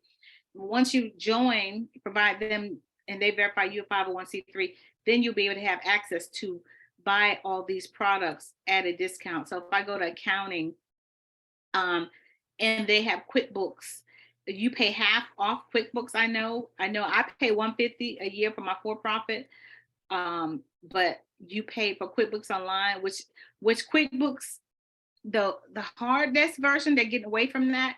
But QuickBooks Online is $75 a year instead of $150 that you would pay. So you're getting a discount on a lot of things. They have a lot of free webinar. Well, all the webinars are free. How do I know that? Because I'm the webinar producer for TechSoup. So I'm on there talking to thousands of people. Yes, every week about the different softwares. A lot of the companies come and they'll share about their product. Here's their donor companies from A to Z. You look at this, Adobe, Airbnb, from A to Z, they're all here. So if you use any of the products, you can look up the donor company and just see what they're offering. They also offer website services. To me, I think the website services are pretty expensive, but expensive is relative to whoever's got the money, right? So not everything is expensive, but this is TechSoup. And I highly recommend, if you're a nonprofit, to become a member. You don't have to be a member to do the webinars. So if you go to community and go to upcoming webinars, these are all free, whether you're a member or not, because your webinar, to view the webinar, is a different account number. I'm in my dashboard. That's why it looks like this. You guys see, I'm in back of the house. So I didn't mean to do that. You special, I understand. I like it. I clicked in there and it went to my account. That's what. So this is all the upcoming webinars that we have. We just finished 2 this week that there were like almost 1,000 people registered. We did the AI for nonprofits the other day. And if I show you, since I'm in the back of the house, let me just show you how many people signed up. Wow. Yeah. Isn't So that I cool? managed, go ahead. I said, isn't that cool? It is. So I managed this. This is actually, you're actually in the back of the house. And you, oh, by the way, TechSoup is in 243 different countries. You see all this? This is statewide, but you got Australia, Bangladesh, Botswana, everywhere, Romania, It's in 243 different countries. So, but if I go to the text, I can go here because I manage this. I put up all the information, but this is where the ones we just completed, and it shows you like the reach that they have. This is just a little one. It's being slow right now. 969 people registered for that AI for nonprofit. We had 406 people in there. Wow. Yeah, this one 921. Both of these were last week. Yeah, so it's the accounting one 780. We had 350 show up, but it's these are all on TechSoup's YouTube channel. So if you miss a one, you can go to the YouTube channel and it's all there. I was gonna go there, but I'm not gonna go there because I think if I log in, I'll be behind the scenes. Oh, they'll take us out. No, I don't know. I have access to it, their YouTube channel, but it's all there for free. If you go to the YouTube channel, you can watch previous webinars. So anybody have a question about anything? When I'm talking too much, I feel like I'm talking too much. So I want to pause for you guys. Well, I think it's great information. I know it is a lot to consume. However, this is the age we're living in. We're living in an age of technology, of advancement, and data. And so people have to learn how to manage it and matriculate through it so that they can master it. And those that do not master it will be on the sidelines. And that's what happened in every industrial revolution. You know, things change quickly, fast. And here we are now in this fourth one of the technology, AI, robotics, and it's all data collected. So they're still collecting that data. However, those that know how, just like you with the AI in the chat, specifically asking it something will generate what you ask. But if you need it deeper, if you don't know what to ask, then you're going to still be out the boat because it's generated by how much you know to ask it specifically. And I like that because it's helping us. It's going to advance us. And you know what's interesting is that the lower income schools are not using or are they emphasizing Chat GPT, yet Northville and Rochester are pushing their children, their high schoolers to use Chat GPT, AI. I just find that amazing that the gap is still that wide. So this is excellent information, and people need to know it and then apply it so they can be now in the know and helping. Yeah, that's right. And you know what? You said something as you were talking, I was thinking, you were talking about the advancement of technology.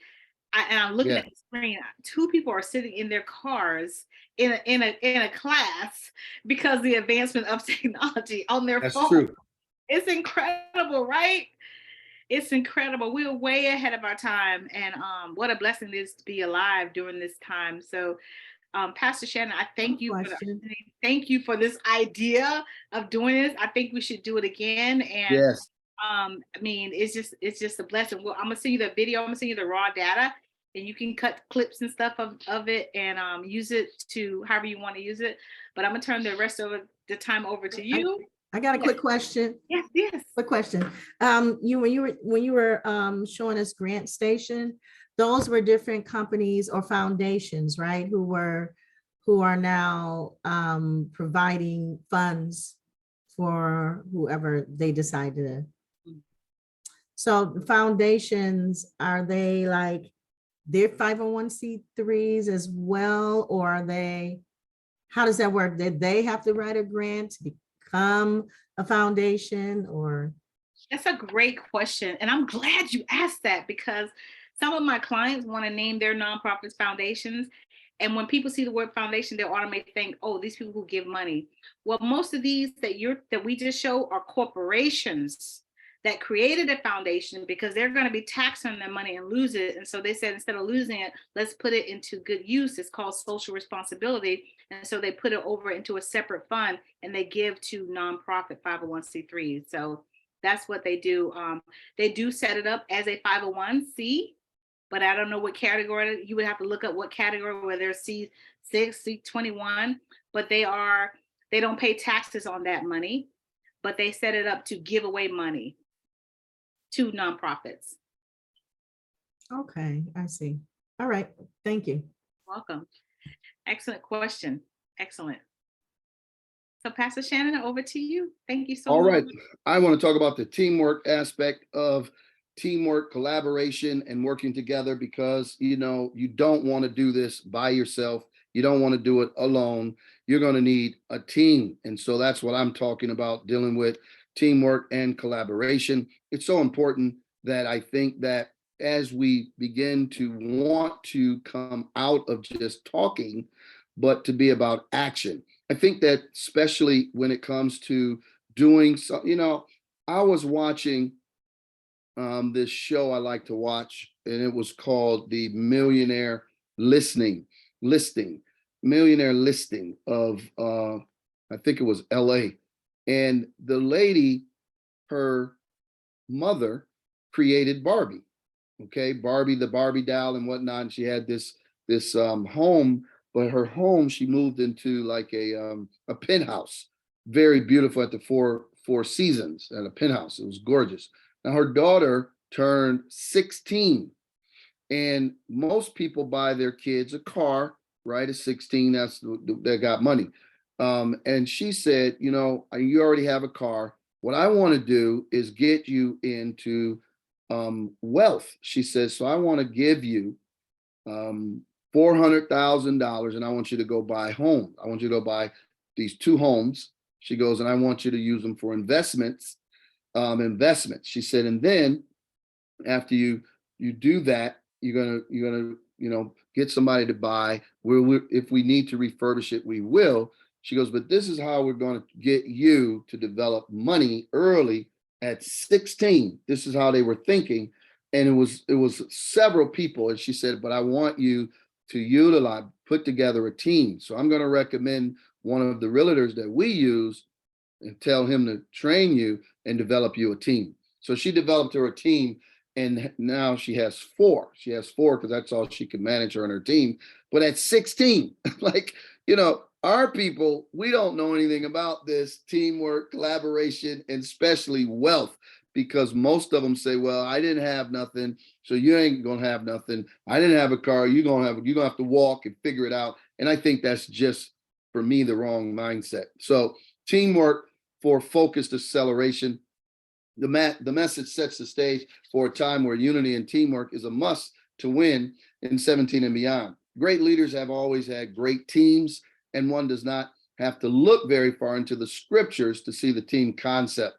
From the husband and wife team, Adam and Eve, in the book of Genesis, to the team of angels crying, holy, holy, in the book of Revelations. So it is clear to me that groups are used to perform different tasks throughout the Bible. So the teachings of scripture on the topics of unity, agreement, and the church are all supportive texts that promote the team concept. Now, if God himself in the Bible made sure it's talking about teams, then surely in the natural and pragmatic, we need to be doing it for ourselves. It is with this in mind that we discuss and adapt these truths for teamwork. Sometimes we all need someone to believe in us so that we more easily believe in ourselves. That doesn't make us weak. That makes us human.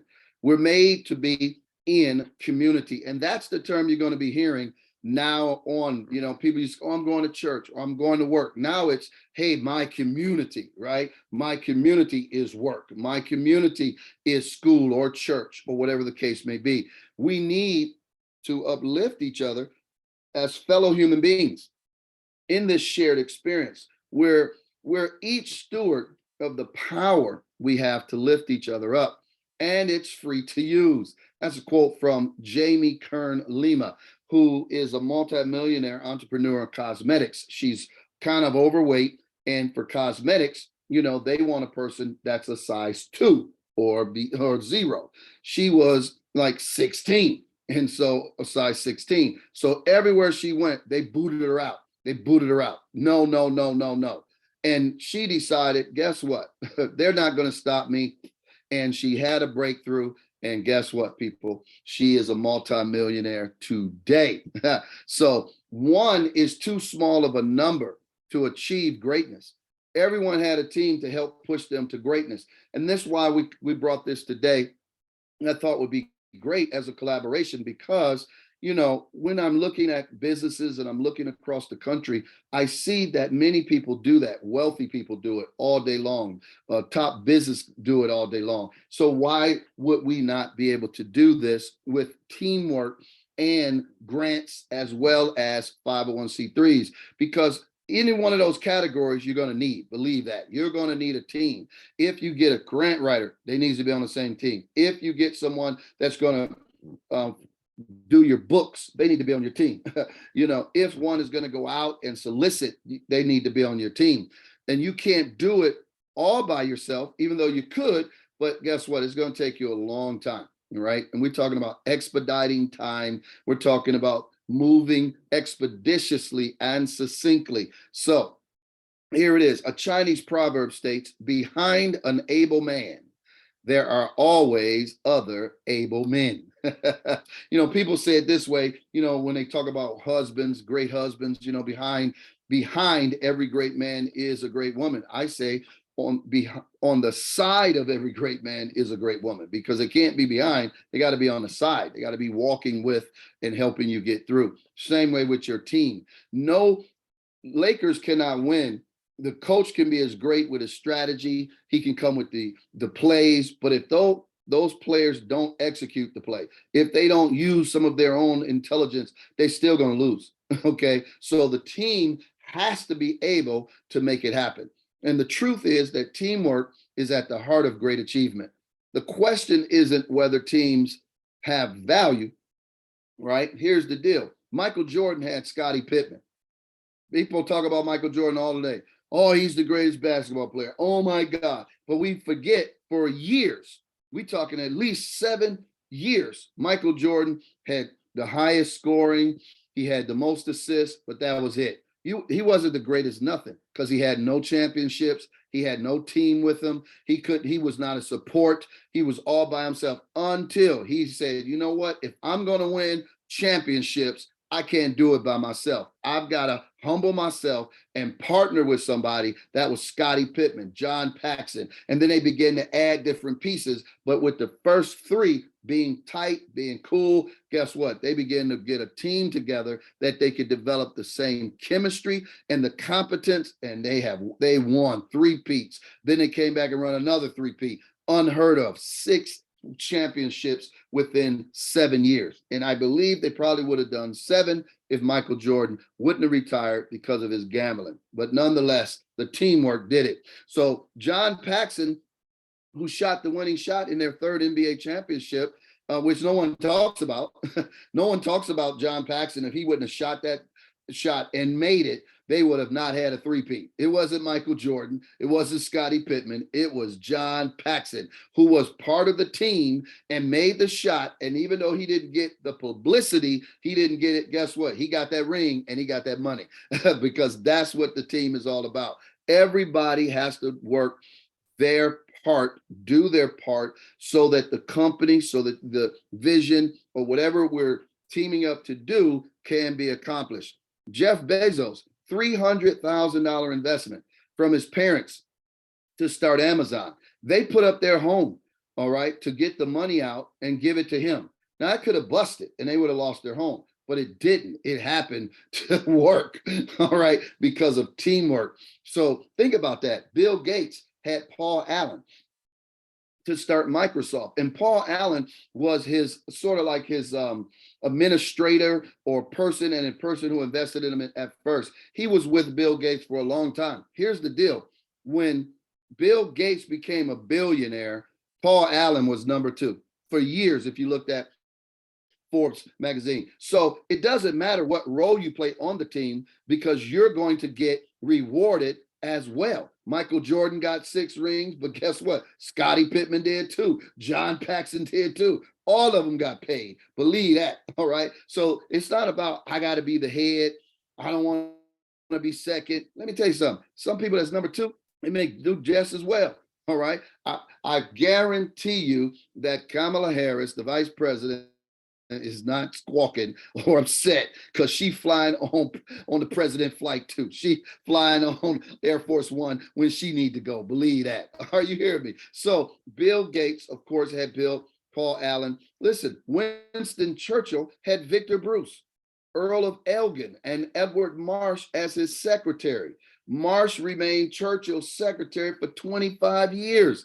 And, you know, Churchill was such a great leader that he wanted teams to win and stick together, but he wanted what we would call today thug loyalty. So much so that when he was shot and he had to do a speech, instead of going to the hospital, he had Elgin March drive him to the place where he was to give the speech with this, holding the shot in his chest, blood. And he said, I'm only going to be here for 10 minutes, as he tells the crowd. And he was there for 90 minutes because of the team he had. Wow. So here's 6 keys to unity for vision that works. Number 1, you got to have a vision, all right, of work as well as the results. You can't just say, I'm praying and I'm hoping, oh, God gonna do it. No, that's a hope and a prayer. And a hope and a prayer gets you nowhere. It takes work and then it takes effort, all right? You got to meet God halfway. You can't think God's gonna drop it out of the sky. It's not gonna happen. In Nehemiah 4:6, it said the people had a mind to work. A lot of people want great things, want to do a lot of things, talk a lot of big, but guess what? When it comes to the work, you saw, even in our workshop today, Dr. Aretha pointed out, here is the application. You've got the easy form or you got the long form. And you saw all the detail. No, click on the detail, because if you miss the detail, they will take your money and say, guess what? You got to redo it. We need this.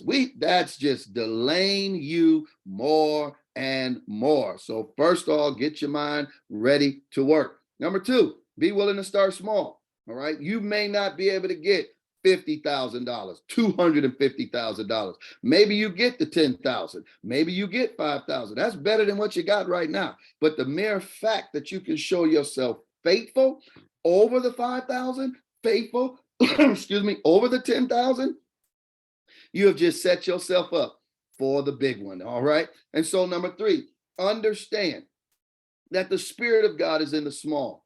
You know, we want to take the Spirit of God. You know, people don't, who you think you are, God? No, but you want to be in the Spirit of God, meaning you want to do things legal, moral, ethical. All right. You know that taking that money, putting it in your pocket, going out there and buying a Lamborghini, that ain't what you said. Okay. That ain't it. So let's take the Spirit of God in the small things. All right. Let's be faithful over the small. Let's be faithful over the 5,000. Let's go feed the people. Let's go help the folks. Let's do what we say we're going to do. Let's be accountable with the money. Let's go cross those T's, dot those I's. Yes, it may be small, but guess what? It's worth it if you do it right. And then you have number 4, develop a vision that is complete, right? Don't halfway do it. Don't say, oh yeah, you know what we want to do? We want to go out here and develop this nonprofit because, you know, I want to make sure that the people are getting off the street, getting to the homes. Okay, then once you get them home, what? I don't know. I'll figure that out on the way. Go. No, no, no. People want to see a developed vision. You thought about it. You've written it out. You've sketched it out. And if you can, draw it out. All right. There, with all this technology, man, look, Dr. Aretha just showed you the Chat GPT. If you can pay the $20, pay the $20. Get you a graph. Show them from going from here to there. Give them data. Give them statistics. Hey, there's 70% of the people unemployed. There's 40% of them homeless. Listen, we got to get them off the street. There's only 5 people out here in Michigan that's helping them, or whatever the case may be. That, when you show it complete, sees what you need to do today, as well as what you dream of for tomorrow. Let somebody else see what you see. They can't see what you see inside of yourself. And you talking all this, you know, even if you're going to be religious and you talking all this beautiful talk, wonderful talk, it's beautiful to you in your community, but they don't know nothing you talking about. Praise the Lord. Hallelujah. Shaka Konde. They're like, brother, what you saying? I want to see the vision. I just want to see the plans. You got any architectural? You got anything? All right. So develop the vision that is complete. Number 5, be willing to develop a common language. All right. There is language when you're talking about grants, different grants, what they want to see, what they don't want you talking about where the Holy Ghost. Okay, I hear you, but brother, sister, that ain't what I'm asking you for. Okay, I'm very happy you got a God in your life. I'm very happy you serve God in religion. I'm Catholic myself, blah, blah, blah. Okay, listen, develop the common language. Let's be in communication, because communication is with the intent to agree. So you got to be able to agree, and you got to be able to do it on paper. But now you got to be able to do it through the computer. Okay. So number 6, embrace the divine possibilities of your dream. Understand that your dream is no bigger than what the grants and everything is out there that can deliver. They can deliver your dream. All right. And God wants us to have the victory, and he wants you to reign. He wants you to be on top. It doesn't give him any glory if you're at the bottom. It doesn't make you happy if you're struggling all the time. No, no, no, no, no. The purpose is to be a help, to add value, and to, guess what? Move yourself to see the dream completed. All right. That's what we do, and that's how it's going to be. And I hope that, wait a minute. I think something happened here. Sorry. Wait a minute. Amen. All right. So reigning, then, if you're going to reign, okay, people talk about that all the time. If you're going to reign, if you're going to, be on top and all that kind of stuff. Listen, reigning is simply the exercise of power and authority for victorious living. That's straight up. All right. You have the ability to work and bring your vision to pass. You do. And guess what? There's nothing stopping you but you. And then when you reign, it sustains success. So it's not enough to get there. You got to stay there. It's not enough to get 1 grant. Oh, I fed 100 people. I'm good. I'm done now. Okay, well, you heard Dr. Aretha. If you're gonna get some money for a 501c3 and you're done, make sure you send that money to another nonprofit. And guess what? I'll take it all day long. I will take your money. Please send it to me. No problem. All right, because reigning does not mean life without problems. You still have to overcome. You still got to deal, but that you overcome them and move on. You don't let the challenges or issues stop you, right? Because listen, watch this. Many evils confront the righteous, right? But the Lord delivers them out of them all. So no matter what you go through, there's going to be things that challenge you, and you're going to go through and you're going to overcome. Here's what I tell you to do in teamwork. Take the step.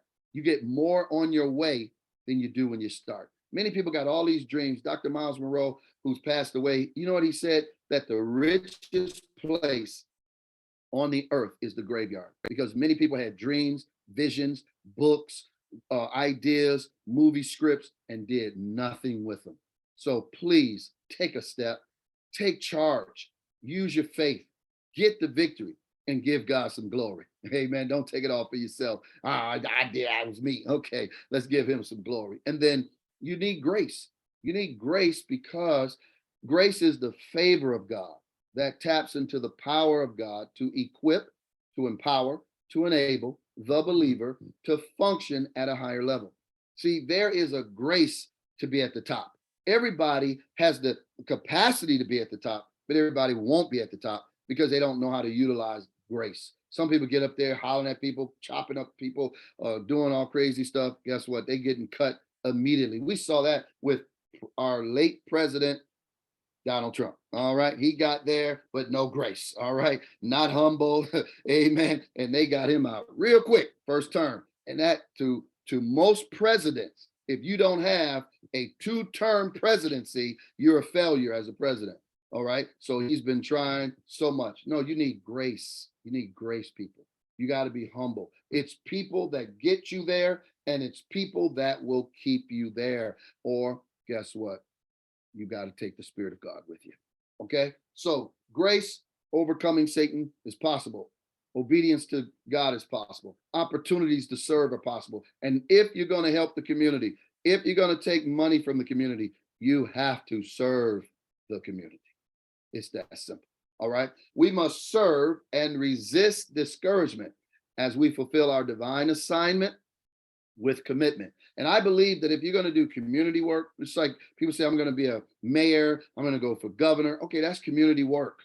Okay. And if you're going to do community work as any type of nonprofit, then you're going to have to deal with the resistment of discouragement. There's going to be, you didn't signed up for 10 grants, you didn't get none of them. Oh, that's just, you discouraged. You know what I mean? You trying for this, it ain't happening. Well, you got to be able to resist that, and with a commitment up front that you're going to be there for the long haul.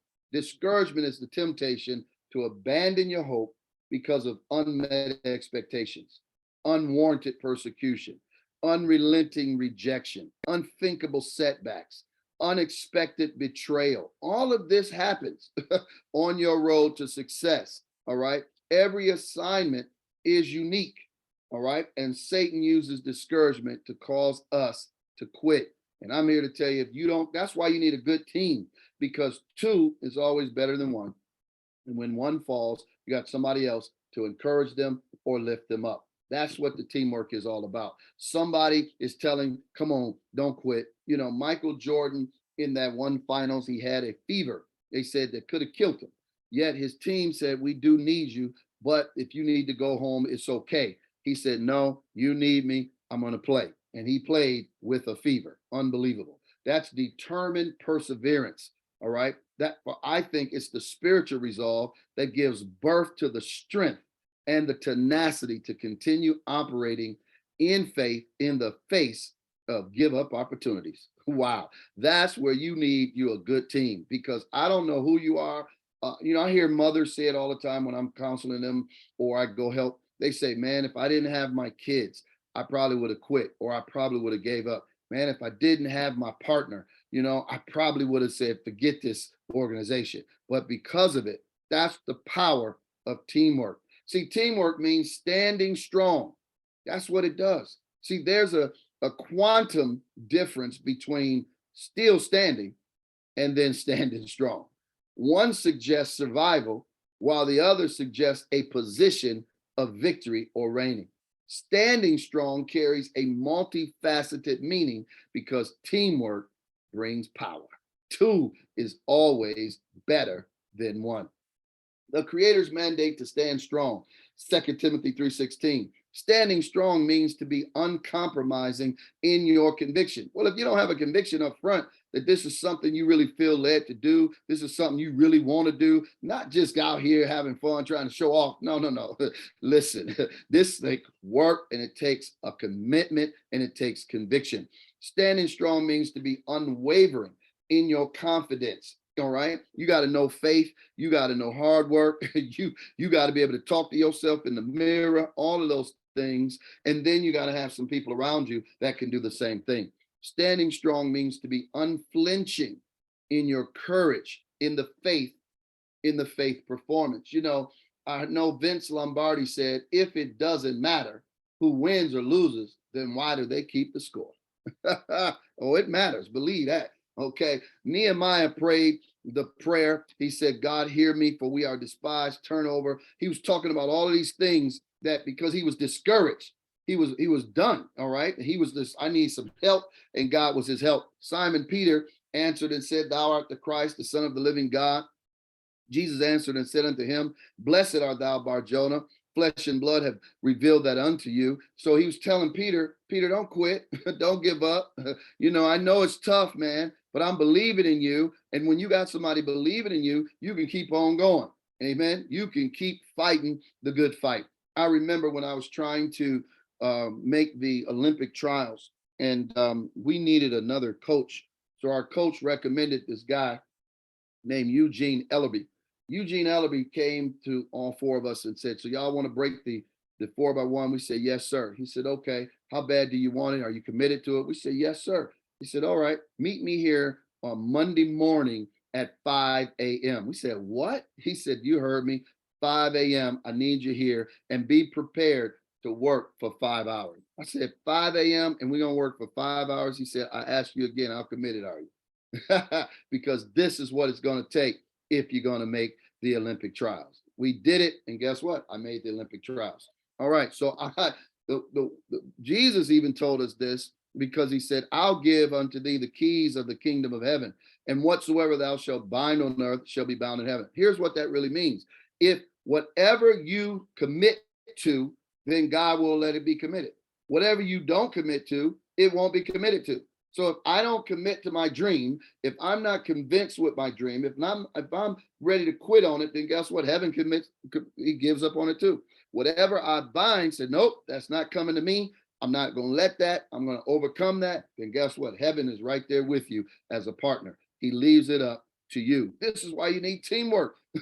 Two is better than one, because they have a good return for their work. I mean, think about this. Dr. Aretha does this by herself. She could keep doing it by herself, right?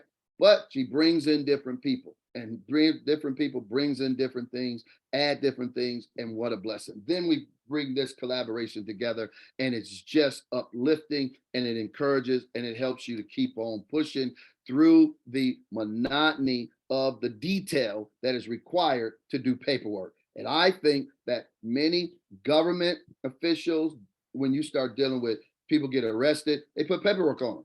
They go to the court, they put paperwork on them. You want to buy a house, they put paperwork. And most people, they lose because of the upfront cost of the paperwork, of the work that is involved. Okay, you want a grant? Okay, here it is. It's 30 pages. Oh, I'm done. I'm gone, man.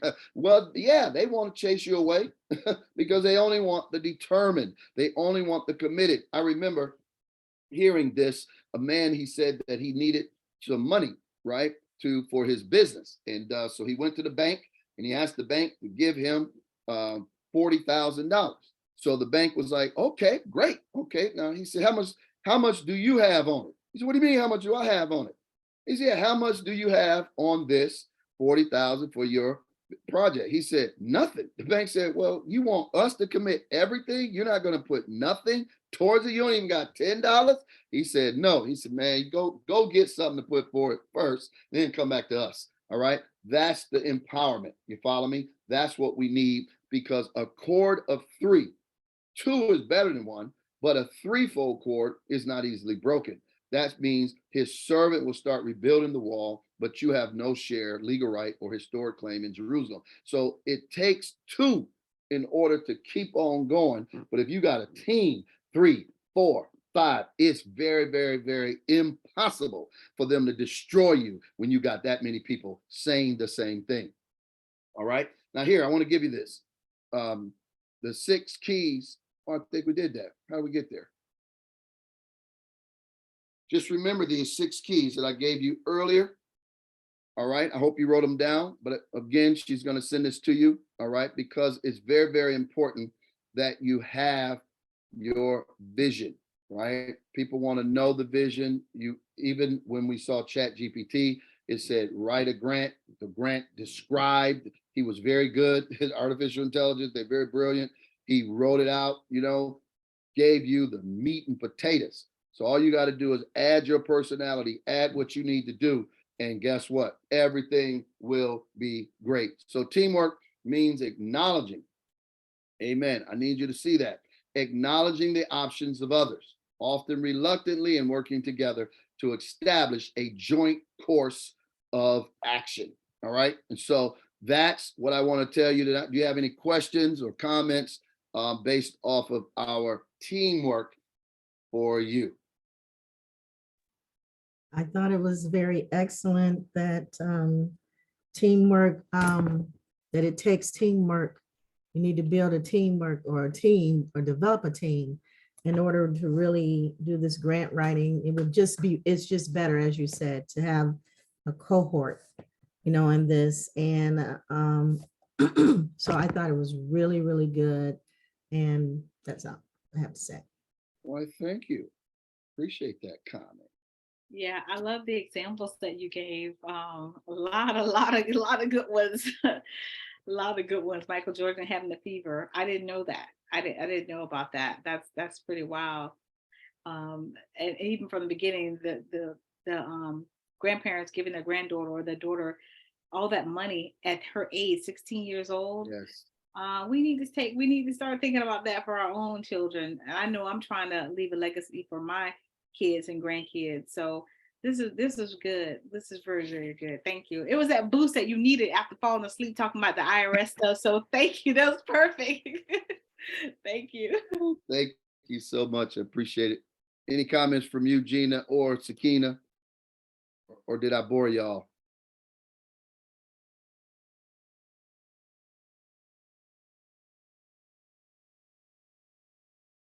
I also wanted to add that I like that the difference between still standing and standing strong. That was very powerful right there. I really like that.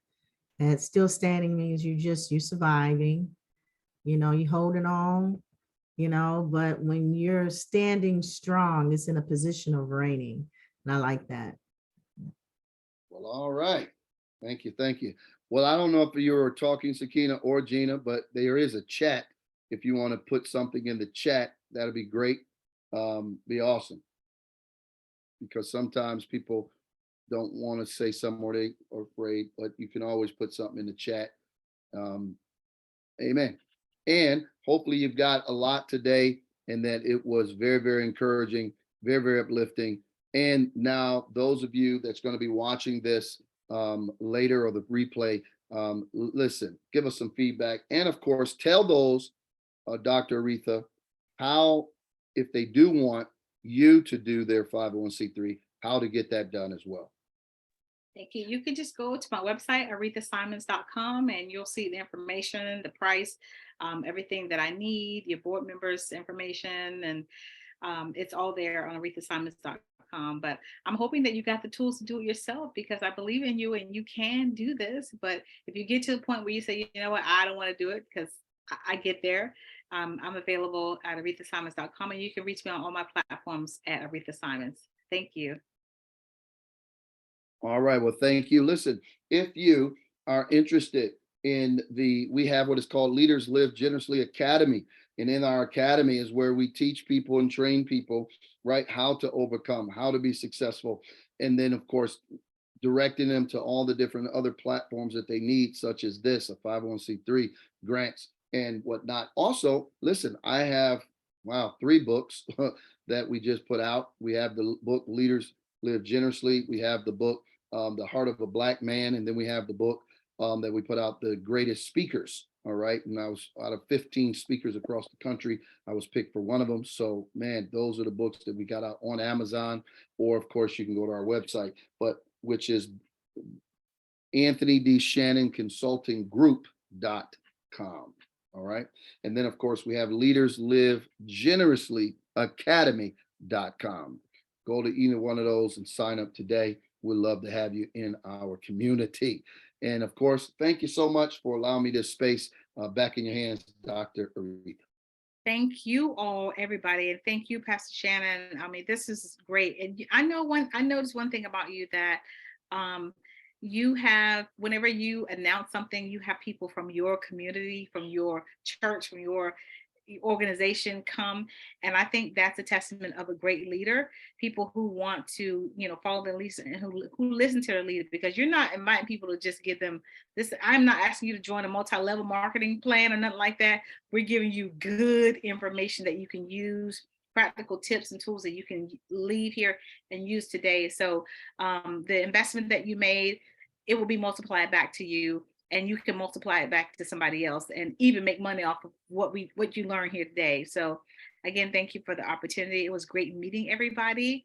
And I want everybody to have a great weekend and enjoy your service tomorrow in church. All right. Peace. Peace, everybody. Bye-bye. Bye-bye.